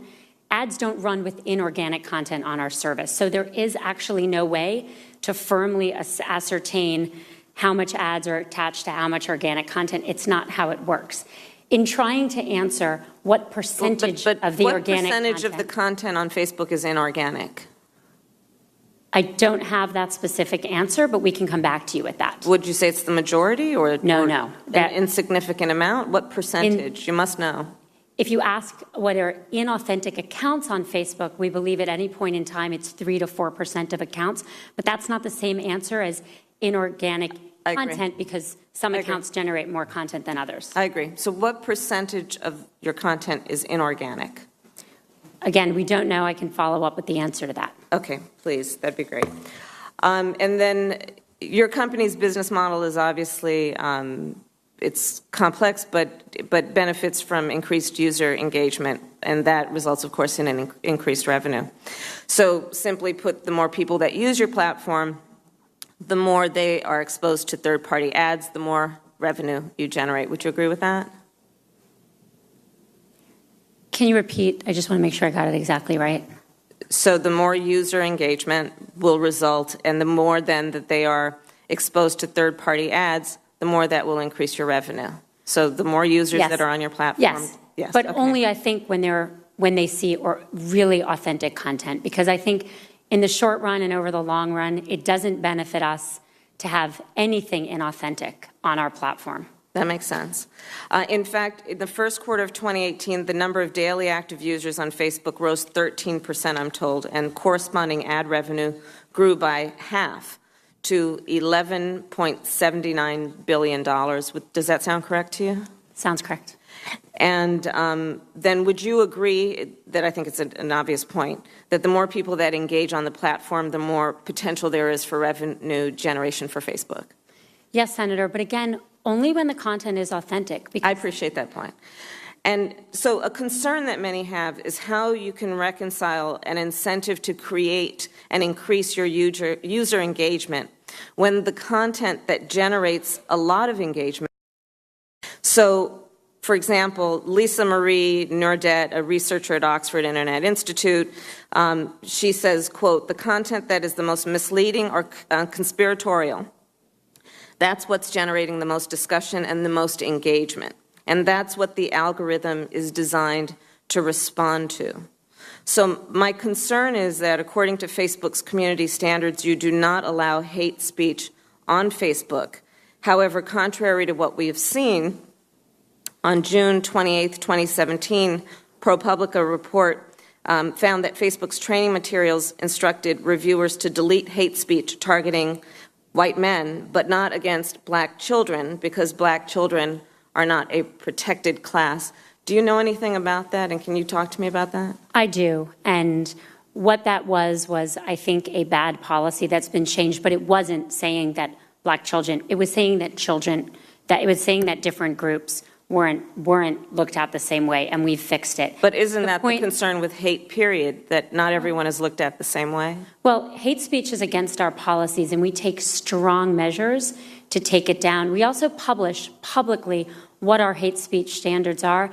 We care tremendously about civil rights. We have worked very closely with civil rights groups to find hate speech on our platform and take it down. So when did you address that policy? I'm glad to hear you have. When was that addressed? When it came out, and again, that policy was badly written, bad example, and not a real policy. The report that I'm aware of was from June of 2017. Was the policy changed after that report or before that report from ProPublica? I can get back to you on the specifics of when that would have happened. You're not aware of when it happened? I don't remember the exact date. Do you remember the year? Well, you just said it was 2017. That was so do you believe it was 2017 that the policy changed? Sounds like it was. Okay. And what is Facebook's official stance on then hate speech regarding so-called and legally defined unprotected classes, such as children? So hate speech is not allowed on our platform, and hate speech is, important in every way. And we care a lot that our platform is a safe community. When people come to Facebook to share, they're coming because they want to connect on the issues that matter them. So have you removed the requirement that you will only protect with your hate speech policy those classes of people that have been designated as protected classes in a legal context? Is that no longer the policy of Facebook? I know that our hate speech policies go beyond the legal classifications, and they are all public, and we can get back to you on any of that. It's all publicly available. Okay, thank you so much. Thank you, Mr. Chairman. Senator Blunt. Thank you, Chairman. Mr. Dorsey, in Wired magazine last week had an article that said that you'd admitted having to rethink fundamental aspects of Twitter. Would that be an accurate reflection of where you've been the last year? Yes, we are rethinking the incentives that our service is giving to people. And what would be the biggest area where you're trying to rethink how you thought this was going to work out and the way it's turned out to be? Well, and this is pretty far-reaching, so we're still in the process of doing this work, but when we created the service 12 years ago, we had this concept of followers, and we made the number of followers big and bold in a very simple but noticeable font. And just that decision alone has incentivized people to want to grow that number, to increase that number. And the question we're now asking, is that necessarily the right incentive? Is the number of followers you have really a proxy for how much you contribute to Twitter and to this digital public square? And we don't believe it is. But that's just one question. The way we lay out our buttons on the bottom of every tweet, in a reply, in a retweet, in a like, that also implies an incentive and a point of view that we're taking that we want to encourage people to do. So as we think about serving the public conversation, as we think about our singular priority of increasing the health of that public conversation, we are not going to be able to do long-term work unless we are looking at the incentives that our product is telling people to do every single day. All right, that's helpful. Thank you. Senator Collins asked her last question. I didn't really quite get the answer to that question, but I think what she was asking is a question I had also, which was in the interest of transparency and public education and looking at things available to researchers and policymakers, are you willing to archive suspended accounts so that people can look back at those? And would that be a period of, I think 3 years was part of the question she asked? Give me a little better, more specific answer. You didn't have time to answer that, and I'd like you to have time to answer that.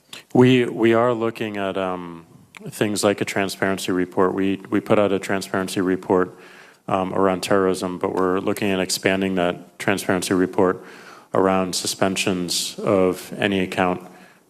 We are still coming up with the details of what this will look like and what it will include. As opposed to just a transparency report, are you willing to archive some of this where you may not be reporting on it at the time, but someone could look 3 years down the road and try to do an analysis of why that information was out there the way it was and how it fit into your overall policy of taking whatever action you're taking? I think it's a great idea to show the historical public record.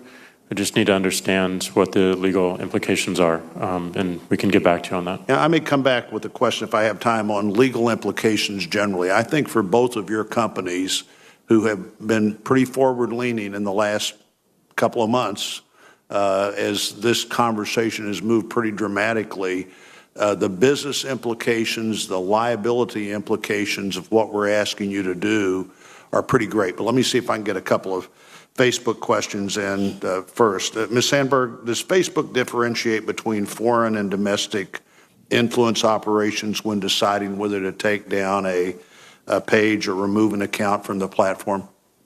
Our focus is on inauthenticity. So if something is inauthentic, whether it's trying to influence domestically or trying to influence on a foreign basis, and actually a lot more of the activity is domestic, we take it down. You take it down indiscriminate whether it's a foreign influencer or a domestic influencer. And you saw that with the IRA. With the IRA accounts, the original ones for our election were targeted at the United States. But then there were another 270 accounts that were almost all targeted in Russia or at Russia were Russian speakers in nearby languages. So a lot of those were domestic, and those are down. Well, it's been mentioned several times, and I think appropriately so, Google is not here today, but the two of you are, and Ms. Sandberg, again, just what seems like a long time ago, but only a few months since Mr. Zuckerberg was here testifying before Congress. Seems like to me that Facebook has been pretty active in finding and taking down things that should not have been out there. The recent Iranian takedown, the Russian things that have been taken down. You want to talk a little bit, what's the big challenge about being at the forefront of trying to figure this out from a business perspective or a liability perspective, either one? Then I'm going to come to Mr. Dorsey with the same question. Well, I really appreciate what you said, because we have been investing very heavily in people, in our systems, in decreasing the dissemination of fake news, in transparency, and I think that's what you're seeing pay off. I think we've all said, and in the private meetings we had, as well as this public discussion, that tighter coordination really helps us. If you look at our recent takedowns, some of it was information we found ourselves, some of it were hints we got from law enforcement, some of it are information we can share with other companies. And so this is a big threat, and our opponents are going to keep getting better, and we have to get better, and we have to stay ahead. And the more we can all work together, the better off we're going to be. And that's why I really appreciate the spirit with which this hearing this morning is taking place. And how does the takedown, the practice work where legitimate accounts are sold then maybe and repurposed by others? How do you keep, what are you looking at there as a challenge? So our policy is inauthenticity. If you are an inauthentic account, if you are pretending to be someone you're not, you come down. If you have touched the account of someone who is authentic, then we would leave the authentic account up. But in cases like I was answering with Senator Collins, if you are an authentic person who RSVP'd to an event that's not authentic, we would let you know.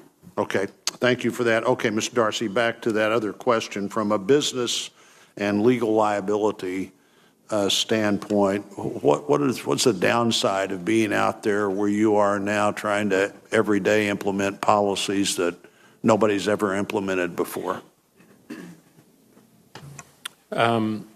So I think there are a number of short-term risks, but we believe that the only way that we will grow and thrive as a company is by increasing the health of this digital public square that we're helping to build. We also benefit, as Cheryl mentioned, from tighter collaboration and tighter partnership. We've really strengthened our partnership with our government agencies since 2016. There are a few areas that we would like to see more strength. We would like a more regular cadence of meetings with our law enforcement partnerships.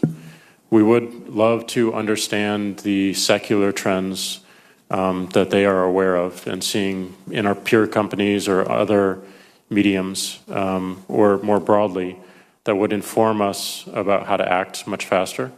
And we would appreciate, as much as we can, consolidating to a single point of contact so that we are not bouncing between multiple agencies to do our work.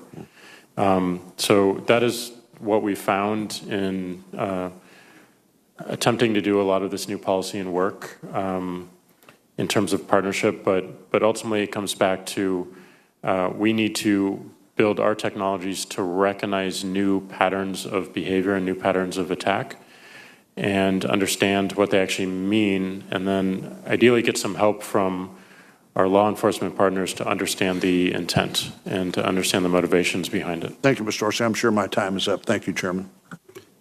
Senator King. Thank you, Mr. Chairman, and I want to also thank our witnesses and thank you to your companies and your policymakers for making really great strides in the last year. As many of the people have talked about, we were all on our heels a year ago on this subject, and this has emerged as one of the most important parts of this committee's investigation. It seems to me that we're sort of, I try to focus what we're after here, and we're after the heart of democracy. Ms. Sandberg, you said the heart of democracy was free and fair elections. I would argue that the heart of free and fair elections is information. And that's really what we're talking about, is getting information to people in a democratic setting, and also on all kinds of other topics, birthdays and everything else. But that's what we're talking about here. There are three ways to defend ourselves, it seems to me. One is better consumer discrimination about what they're seeing. The second is deterrence, which hasn't been mentioned here, that our adversaries need to understand that there's a price to be paid for trying to manipulate our society and our democracy. And the third is technical, and that's mostly what we've been talking about. I had an experience, ironically, a couple of months before the 2016 election, meeting here in this building with a group of people from Lithuania, Estonia, and Latvia, who have been experiencing Russian interference with their elections and their propaganda, their information for years. And I said, how do you defend yourself? You can't unplug the internet. You can't turn off the TV station. The most interesting thing they said was, universally, the best defense is for the people to know it's happening.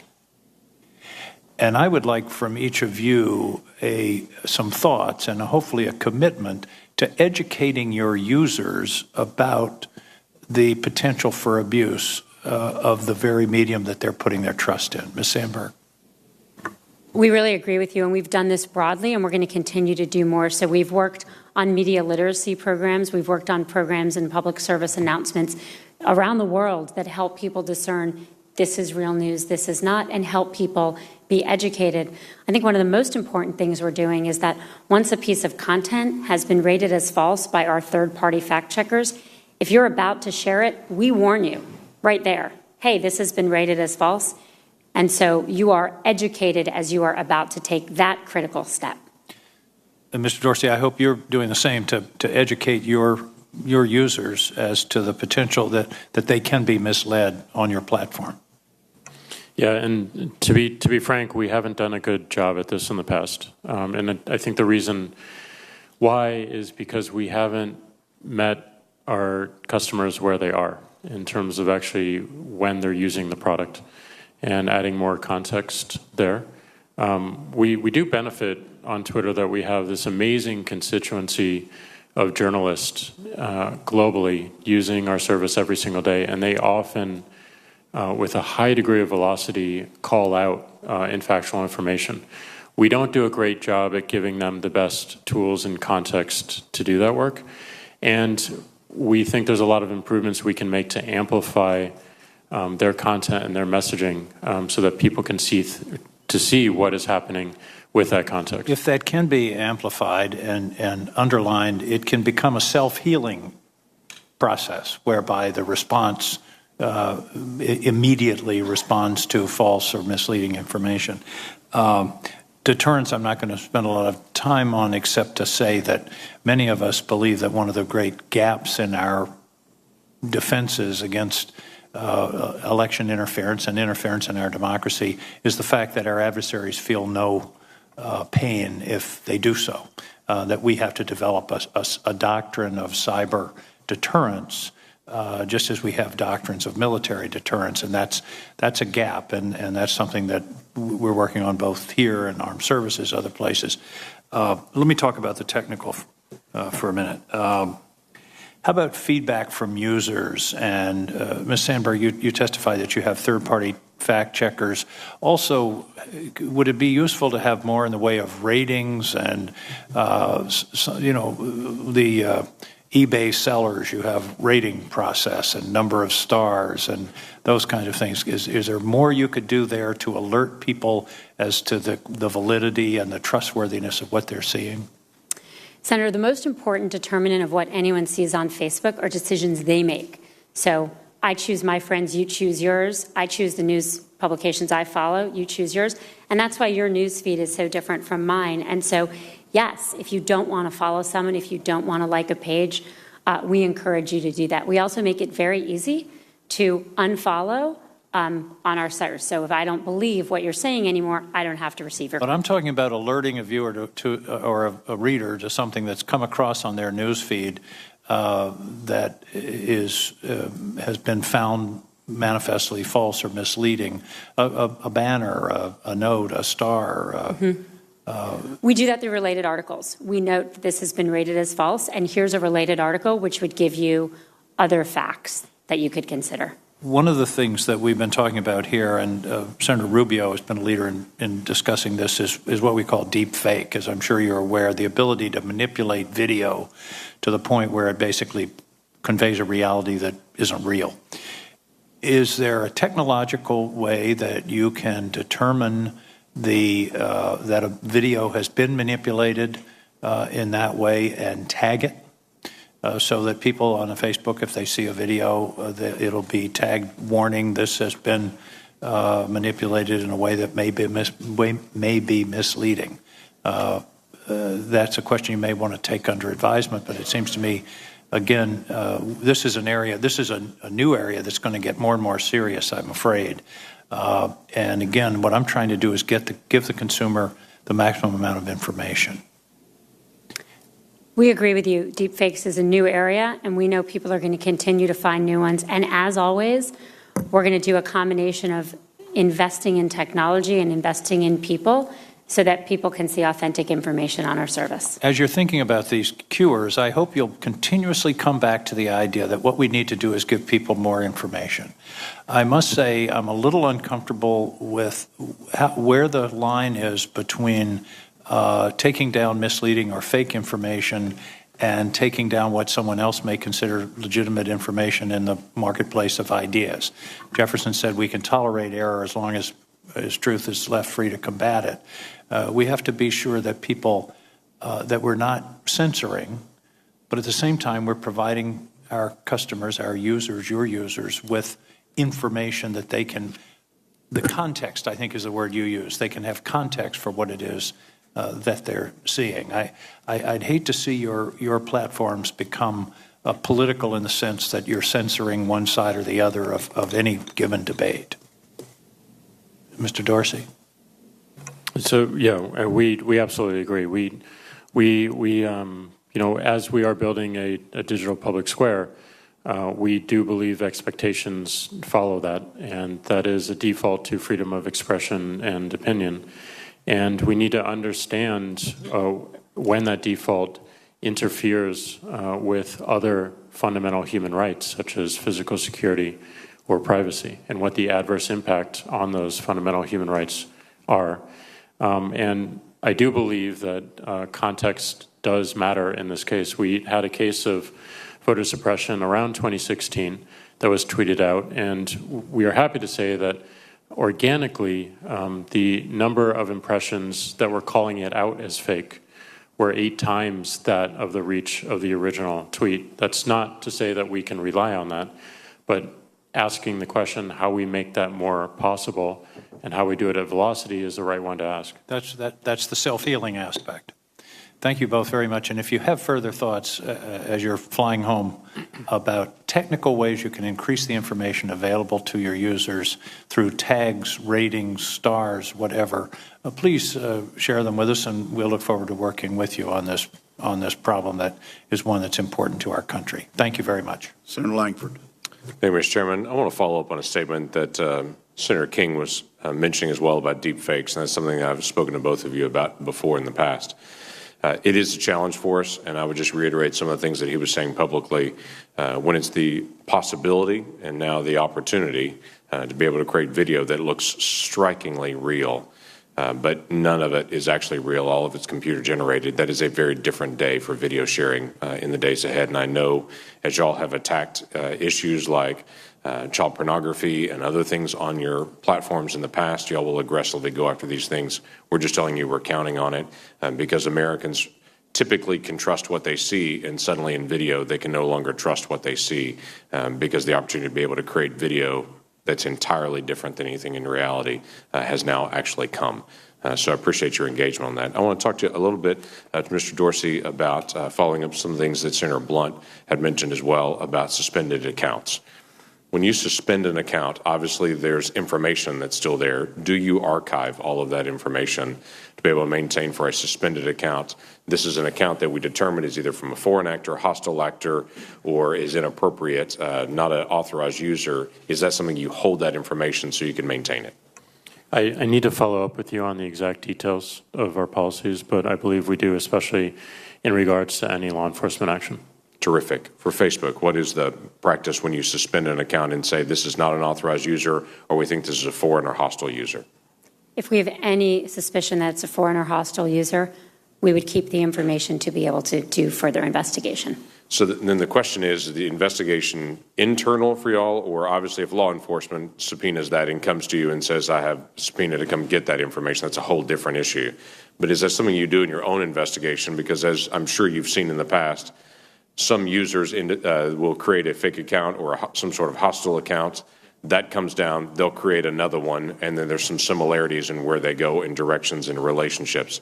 Do you maintain that data to be able to make sure that you're well prepared and educated for when they may come back to be aware of that again? For Twitter, what is that, Mr. Dorsey? So we do our own internal investigations, and we are benefited anytime our peers recognize something, and we do share that data so that we can check our own systems for similar vectors or similar accounts, and also work with law enforcement to understand the intent. If there is a request to allow an account to lay dormant by law enforcement, we will allow that to happen and work with them to make sure that we are tracking it accordingly.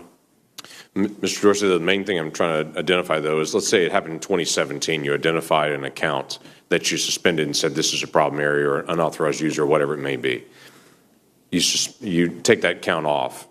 Do you maintain that information? And so a year later, if somebody comes back with a similar profile, you can still track it and say this is the same as what we've seen before, and it's going to take additional steps for you to get back on board, or ways to be able to track their initial connections? I'm sorry, yes, we do maintain that information, and we have a ban evasion policy. So if someone is trying to evade a ban or suspension, no matter what the time frame, we can take action on those accounts as well. Okay, Ms. Sandberg. If we have any suspicion that this would be engaged in foreign or domestic inauthentic activity, or we have law enforcement interaction on it, we would keep that information. Okay. Mr. Dorsey, you and I have spoken on this as well about data, and the business model for both of you is obviously it's a free platform for everyone to use, but obviously data and advertising and all those things are very helpful just in keeping your business open and keeping employees paid. That's a given, and everyone understands that when they join that platform and that conversation. But for data in particular, how do you make sure that anyone who purchases into data or gets access to that uses it for its stated purpose, rather than using it to either sell to a third party or to open up as a shell company and say they're using it for one purpose, but they actually use it for a foreign purpose or direction to be able to track real-time activity of Americans? How do you assure that companies that are purchasing into that opportunity to have that data are actually fulfilling and using it as they stated they would? Well, there's a few things here. First and foremost, we're a little bit different than our peers in that all of our data is public by default. So when we sell data, what we're selling is speed and comprehensiveness. So you're actually purchasing either insights or a real-time streaming product. In order to purchase that, you have to go through a very strict know your customer policy that we enact and then we audit every single year. If we have any indication that there is suspicious activity happening, that is an opportunity for us to reach out to law enforcement with the sole purpose of trying to understand the intent. That is the thing that we are not always going to be able to infer from us looking at the relationship. You mentioned, setting up companies that potentially are in front of governments. That is not information that we would necessarily have, and that is where we are dependent upon the intelligence to inform us so that we can take stronger action.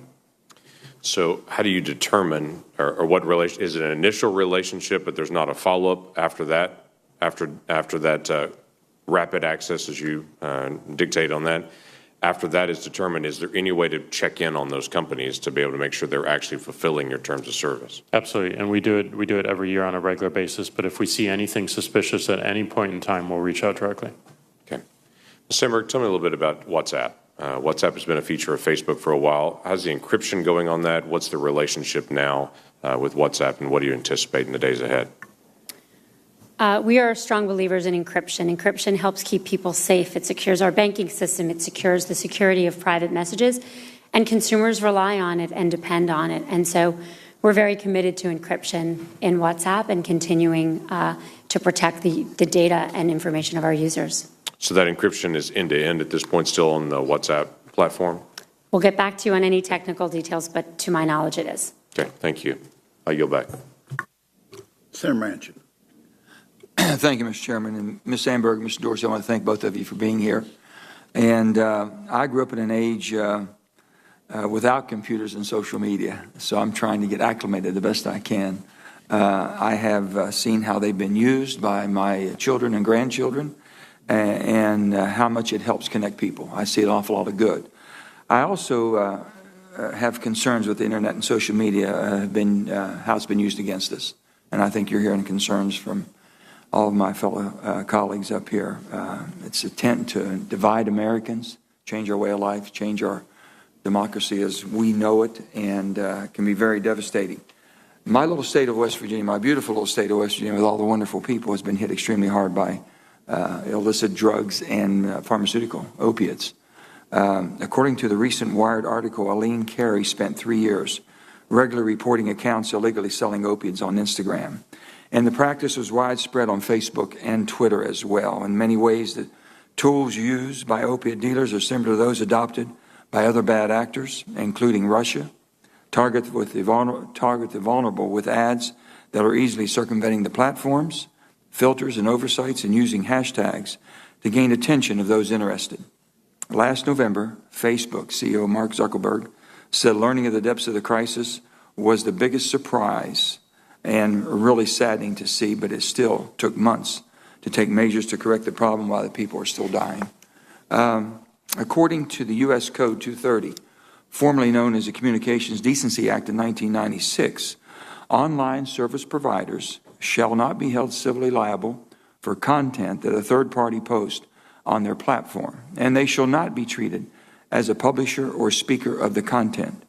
If we look at the example of drug overdose deaths, many prosecutors are increasingly treating the deaths as a homicide and looking to hold someone criminally accountable. There are now laws devised to hold drug dealers responsible for the death of victims using drugs they provided. And in some cases, they are charging friends, partners, siblings of the deceased. So my question to both of you would be, I've heard of a report that details the way drug dealers continue to use your platforms for illegal drug sales. To what extent do you bear responsibility for the death of a drug user if they overdosed on drugs received through your platform? Either one. I know it's a tough. I'm happy to go. This Yeah. is really important to us. The opioid crisis has been devastating and takes the lives of people in our country and around the world. It's firmly against our policies to buy or sell any pharmaceuticals on Facebook, and that includes opioid drugs. We rely on a combination of machines and people reporting to take things down, and I think we've seen market improvements. We also took an additional step recently, which is very important, which is we're requiring treatment centers who want to buy ads to be certified by a respected third party, because another one of the problems has been that some treatment centers are actually doing harm, and so we're requiring certification before they can purchase ads and they can try to reach people for treatment. This is also prohibited on our service, and we do have a responsibility to fix it anytime we see it. And we are looking deeply at how this information spreads and how the activity spreads so that we can shut it down before it spreads too far. I know I asked, the tough question was, do you all feel any responsibility? Because there has been a lot of people that have been affected and a lot of people have died receiving information on how to obtain drugs through y'all's platform. So I would go another step further. Just like we passed FOSTA and SESTA. FOSTA was the Fight Online Sex Trafficking Act, and SESTA was the Stop Enabling Sex Traffickers Act. We passed bills that held you liable and responsible. Don't you think we should do the same with opiate drugs and the way they're being used in your platform? Would you all support us doing that? We're certainly open to dialogue around CDA and the evolutions of it. We benefit from a lot of the protections it gives in order for us in the first place to take actions on the content within our service. The only reason we're able to even speculate that we can increase more health in a public square is because of CDA 230. So we need to finally balance what those changes are and what that means. But did it change y'all's approach of how you used your platforms with the changing of the 230, Code 230? We have to do that independent of changes to 230. These things are against our policies, and we want them off, and we want to take all measures to get them off. The safe harbor of 230 has been very important in enabling companies like ours to do proactive enforcement, look for things proactively without increasing our liability. And so we'd want to work very closely on how this would be enacted. Final question to both of you. Why are you not doing business in China? We are blocked in China. We are as well. You're blocked? For what reasons? The Chinese government has chosen not to allow our service in China. I think it happened on the same day. Did you all not accept basically the terms of how you do business in China? Or are you just blocked from coming into it? Or did you not agree? Did they give you a chance? Or I'm saying other social platforms have seemed to be adapting and going in there. I know a lot of our drugs come from, a lot of the fentanyl and all that is coming from China, and we're trying to shut that down. But I was interested in, it was to me that you all both have been blocked, and I would assume you didn't agree to their terms. You know, I mean, I don't know if there was any one particular decision point around understanding what the terms might be in our particular case, but when we were blocked, we decided that it wasn't a fight worth fighting right now, and we have other priorities. Are you still looking to do business there? There was no particular time. You know, we've been open about the fact that our mission is to connect the world, and that means it's hard to do that without connecting the world's largest population. But in order to go into China, we would have to be able to do so in keeping with our values, and those are not, that's not possible right now. Thank you. Thank you, Mr. Chairman. Senator Cotton. I want to commend both of you for your appearance here today, for what was no doubt going to be some uncomfortable questions, and I want to commend your companies for making you available. I wish I could say the same about Google. I think both of you should, and your company should wear it as a badge of honor that the Chinese Communist Party has blocked you from operating in their country. Perhaps Google didn't send a senior executive today because they've recently taken actions such as terminating cooperation they had with the American military on programs like artificial intelligence that are designed not just to protect our troops and help them fight and win our country's wars, but to protect civilians as well.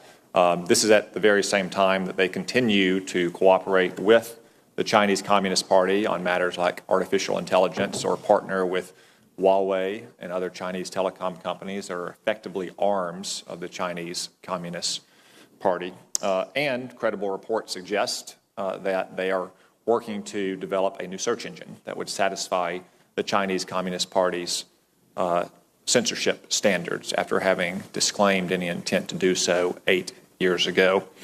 Perhaps they didn't send a witness to answer these questions because there is no answer to those questions, and the silence we would hear right now from the Google chair would be reminiscent of the silence that that witness would provide.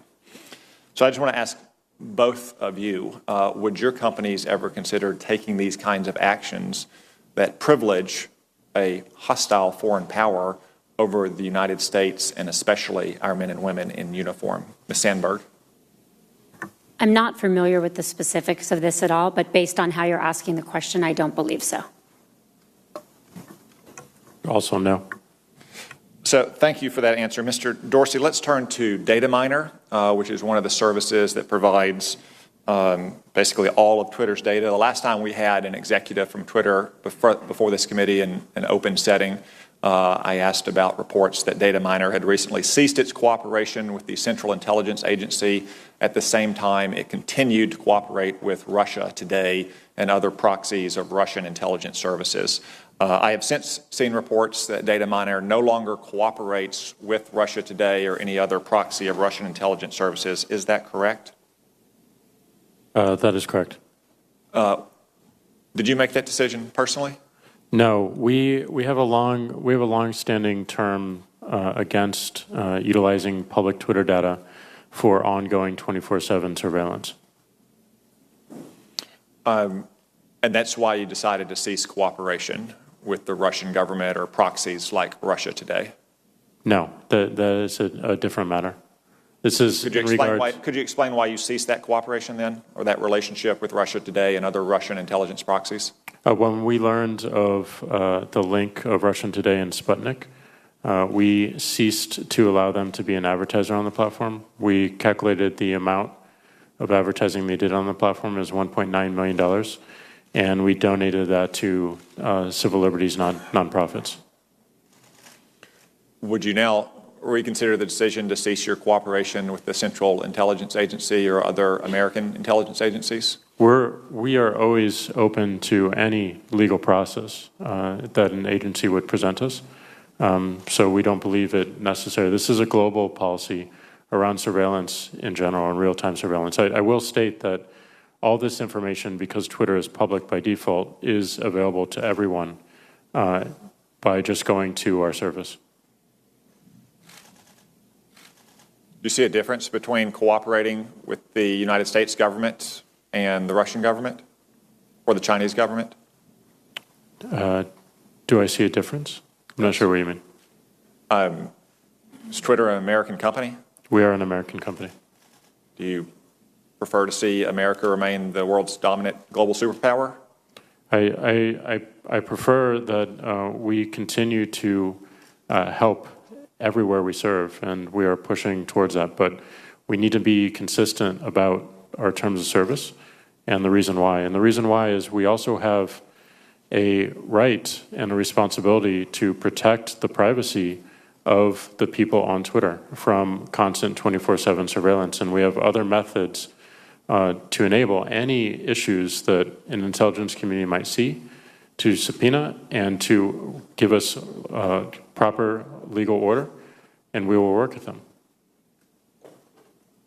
I have to say I disagree with any imperative to be consistent between the government of China and Russia on the one hand and the government of the United States on the other hand. Or would you be consistent or even-handed between the government of China and the government of Taiwan? What I meant was a consistency of our terms of service, and of course there will always be exceptions, but we want to have those go through due legal process. Let me turn to the actions you've taken about the 2016 election, both of your platforms, and specifically one action you haven't taken. You have removed several accounts as a result of your own investigations. I think some of this committee's work, and I commend your companies for that. One set of accounts that remain on your platforms are WikiLeaks and Julian Assange. Secretary of State Mike Pompeo, when he was the director of the CIA, characterized WikiLeaks as a non-state hostile intelligence service. This committee has agreed with that assessment now for a couple years in a row, yet both WikiLeaks, which propagated some of the leaked emails in the 2016 election from the Democrats, remain active on both Facebook and Twitter, as does Julian Assange. Ms. Sandberg, could you explain why Facebook continues to allow their accounts to be active? I'm not going to defend WikiLeaks, and I'm not going to defend the actions of any page or actor on our platform. WikiLeaks has been public information. It's available broadly on other media, and as such, it doesn't violate our terms of service, and it remains up on our site. And Mr. Dorsey? So we also have not found any violation of our terms of service, but we are open, as always, to any law enforcement insight that would indicate a violation of our terms. Thank you. My time has nearly expired. Again, I want to commend your companies for making you available and both of you for appearing. I would urge both your companies or any company like yours to consider whether or not they want to be partners in the fight against our adversaries in places like Beijing and Moscow and Pyongyang and Tehran, as opposed to even-handed or neutral arbiters. Thank you. Senator Reid. Well, thank you, Mr. Chairman. Let me begin by thanking you and the Vice Chairman for recognizing my ex officio colleague, Senator John McCain. We are both service academy graduates, so we don't know any Latin. So we had various translations of ex officio. The one we liked best was real cool. So you were real cool, Mr. Chairman. Thank you. Thank you both for being here. You have been organizing, based on your comments today, very diligently for the 2018 elections and trying to anticipate malign activities that we saw in 2016. Have you seen the same type of coherence, starting with Ms. Sandberg, from the federal government in terms of your ability to contact them, to work with them? We've long had very good relationships with law enforcement. We've worked closely with DHS and FBI for a long time, and the FBI's new task force on this has been particularly helpful. Mr. Dorsey, your comments? We've also had really strong relationships with the government. We're always looking for opportunities to improve our partnership, and I think, if I were to list them out, it would be a more regular cadence of meetings. It would be more proactive information about secular trends that they're seeing, not just on our platform, but other platforms and also in other channels and communication methods. And finally, a consolidation of points of contact, more of a single point of contact. And we do have that consolidation for the 2018 elections, which we're really happy with. Very good. One of the rules is to follow the money, and you've talked about how you, in terms of political advertising, have identified the citizenship of their advertisers. But are you able to trace the monies? It's fairly easy to set up a corporation in the United States, and the money could all be coming from overseas, even from some pernicious sources. Do you go that far, Ms. Sandberg, and then Mr. Dorsey? So you're right that there are a lot of ways to try to game the system, and so we are going to keep investing and trying to get ahead of any tactics our opponents would use, including that one. Mr. Dorsey? So we do our best to understand the intent and where people are located and what's behind them.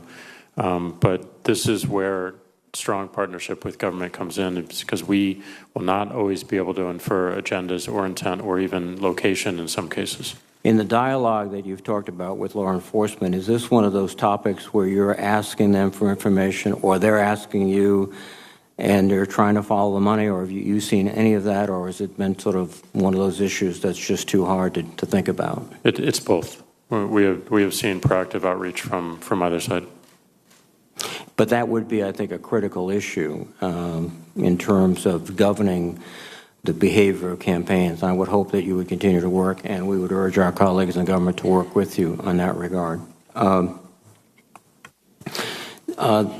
One of the issues, and I think Senator Warner and several others have brought it up, is the prevalence of bots. I'm not a technologist, but it seems to me that you could identify a bot's presence, that you could notify at your consumers that 35% or 80% of these messages are generated electronically. Is that feasible, and is that something you're doing? It's a mixed answer right now. We are able to identify automations and activity coming through our API. And to Senator Warner's comments, we would be able to label that with context. But we are not necessarily as easily able to identify people who might be scripting our website. So making it look like it's an actual human, or even the app, make it look like an actual human performing these actions, that becomes much more challenging and unclear. So in consideration of labeling and context, we need to make sure that when people see that bot label, that they're assuming that everything it's not on is human. We need to make sure that there's a precision and accuracy as we label those things. But wouldn't there be a value in beginning the labeling process, even with the heavy disclaimer that this identifies only a fraction of potential fictitious actors? Yeah, I mean, it's definitely an idea that we've been considering, especially this past year. It's really up to the implementation at this point. Ms. Sandberg, your comments? This is one of the ideas I had an opportunity to discuss with Vice Chairman Warner yesterday in his office and is in his white paper, and we're committed to working with you on it. Thank you. Let me just ask you a question. Going forward, I think we're going to come to a major debate within this country, within the whole world, of who owns my data, which rapidly is becoming me. Is it a company like Facebook? Is it a company like Twitter? Which raises the question of, do you believe that your users should have the right to control what you do with the data, either selectively, an individual occurrence, or generically, or even simply purge it at some point? Do you believe that should be the fact? Yes, very strongly. It's your information. You share it with us. If you want to delete it, we delete it.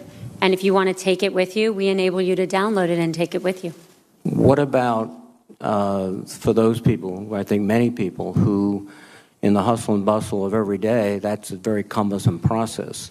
Shouldn't they be allowed to sort of have a check that says every 2 months delete it, or delete it as soon as I put it in, or?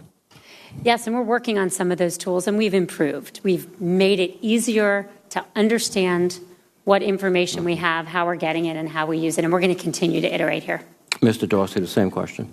We do believe people should have complete control over their data. I think, again, Senator Warner brought up an interesting point earlier, which is I don't believe that there's a real understanding of the exchange being made in terms of people performing activities on these services and services like Twitter, and how they can actually see that as an exchange of value.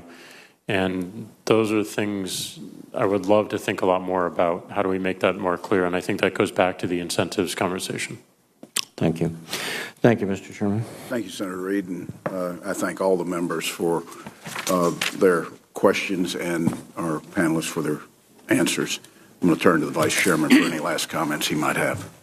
One, I want to thank you both. I want to thank you for the spirit you brought to this, some of the suggestions, your responses to some of the suggestions. I wish our members were still here, because I think they all performed extraordinarily well.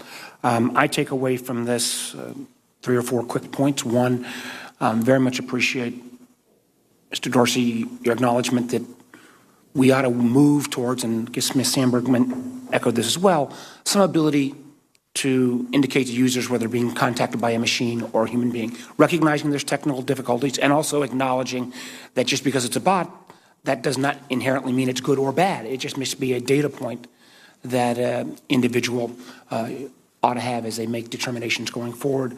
I also really appreciated, Ms. Sandberg, your notion that not only should users have access to all the information that you or others are collecting, but as we work through to this, how you monetize that and let users know the value of their data, I think that increased price transparency, and I'm very grateful that your willingness to at least consider that, because I think that would go a long way towards making this exchange better understood by individuals.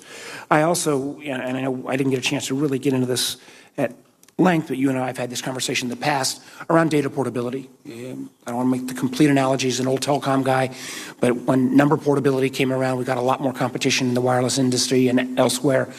Data portability, I know you make it available right now, but in a easily user format that can move from platform to platform, I think would be extraordinarily important in terms of making sure that we continue to have competition in the space. And then finally, I also appreciated your comment. I think we're going to have more and more of these areas where manipulation may take place that actually incents violence. We both cited the horrible example of what's happened with the Rohingya in Myanmar, but I appreciate your comment that you said that both Facebook ought to have both a moral and legal obligation if there are sites that are inciting violence to take those down. Getting from that idea into how we spell that all out will be a challenge, but I appreciate your willingness to work with me on that. So, Mr. Chairman, thank you for the 4th hearing on this. I think it's very, very important, and I think our committee will, I hope, will continue to take the lead on these subjects. I thank the Vice Chairman. I would ask both of you if there are any rules, such as antitrust, FTC regulations or guidelines, that are obstacles to collaboration between companies. I hope you'll submit for the record where those obstacles are, so that we can look at the appropriate steps that we could take as a committee to open those avenues up. I want to thank both of you for appearing today and for your continued efforts to help find a solution to the challenging problem. This hearing represents the capstone of the fourth piece of the committee's investigation into Russian interference in the 2016 elections. So far, we've completed our inquiry into the attempted hack of state elections infrastructure, the intelligence community assessment on Russian activities in recent U.S. elections, the Obama administration's policy response to those operations. With your testimony today at this, the fourth hearing we've held on social media, we heard the top-level perspective on how to address foreign influence operations on your platforms. When this committee began its investigation into Russian interference in the 2016 elections, neither Mark or I fully appreciated how easily foreign actors could use social media to manipulate how Americans form their views. Like most technology, social media has the capacity to be used for good as intended, but also to advance agendas of those bent on manipulation and destruction. Given the amount of information companies like Google collect on each and every American, it is also too easy for bad actors to craft a message that appears tailored just for you. The Russians undertook a structured influence campaign not against the American government, but against the American people. Moscow saw the issues that talking heads yell about on cable news: race, religion, immigration, and sexual orientation, and they used those to sow discord and to foment chaos. They leveraged our social media to undermine our political system as well. But make no mistake, Russia neither leans left nor right. It simply seeks turmoil. A weak America is good for Russia. I think it's also important to highlight that there is a very human component to all of this. No single algorithm can fix the problem. Social media is part of our daily lives. It serves as the family newsletter, a place to share life's personal joys and sorrows, a way to communicate one's status during a crisis, and everything in between. Unfortunately, other states are now using the Russian playbook. As evidenced by the recently uncovered Iranian influence operations, we're at a critical inflection point. Will using social media to sow discord become an acceptable tool of statecraft? How many copycats will we see before we take this seriously and find solutions? Your companies must be at the forefront in combating those issues. You know your algorithms, your customers, and your data collection capabilities better than any government entity does or should. Still, the burden is not entirely on your shoulders. Government, civil society, and the public will partner with you. I'd like to take just a moment to thank our staff. They have worked diligently to uncover the scope of the problem. Their research has been thorough, their efforts are seamlessly bipartisan, and their drive to defend the public against foreign influence should make Americans watching today proud. There's no clear and easy path forward. We understand the problem, and it's a First Amendment issue. We cannot regulate around the First Amendment, but we also cannot ignore the challenge.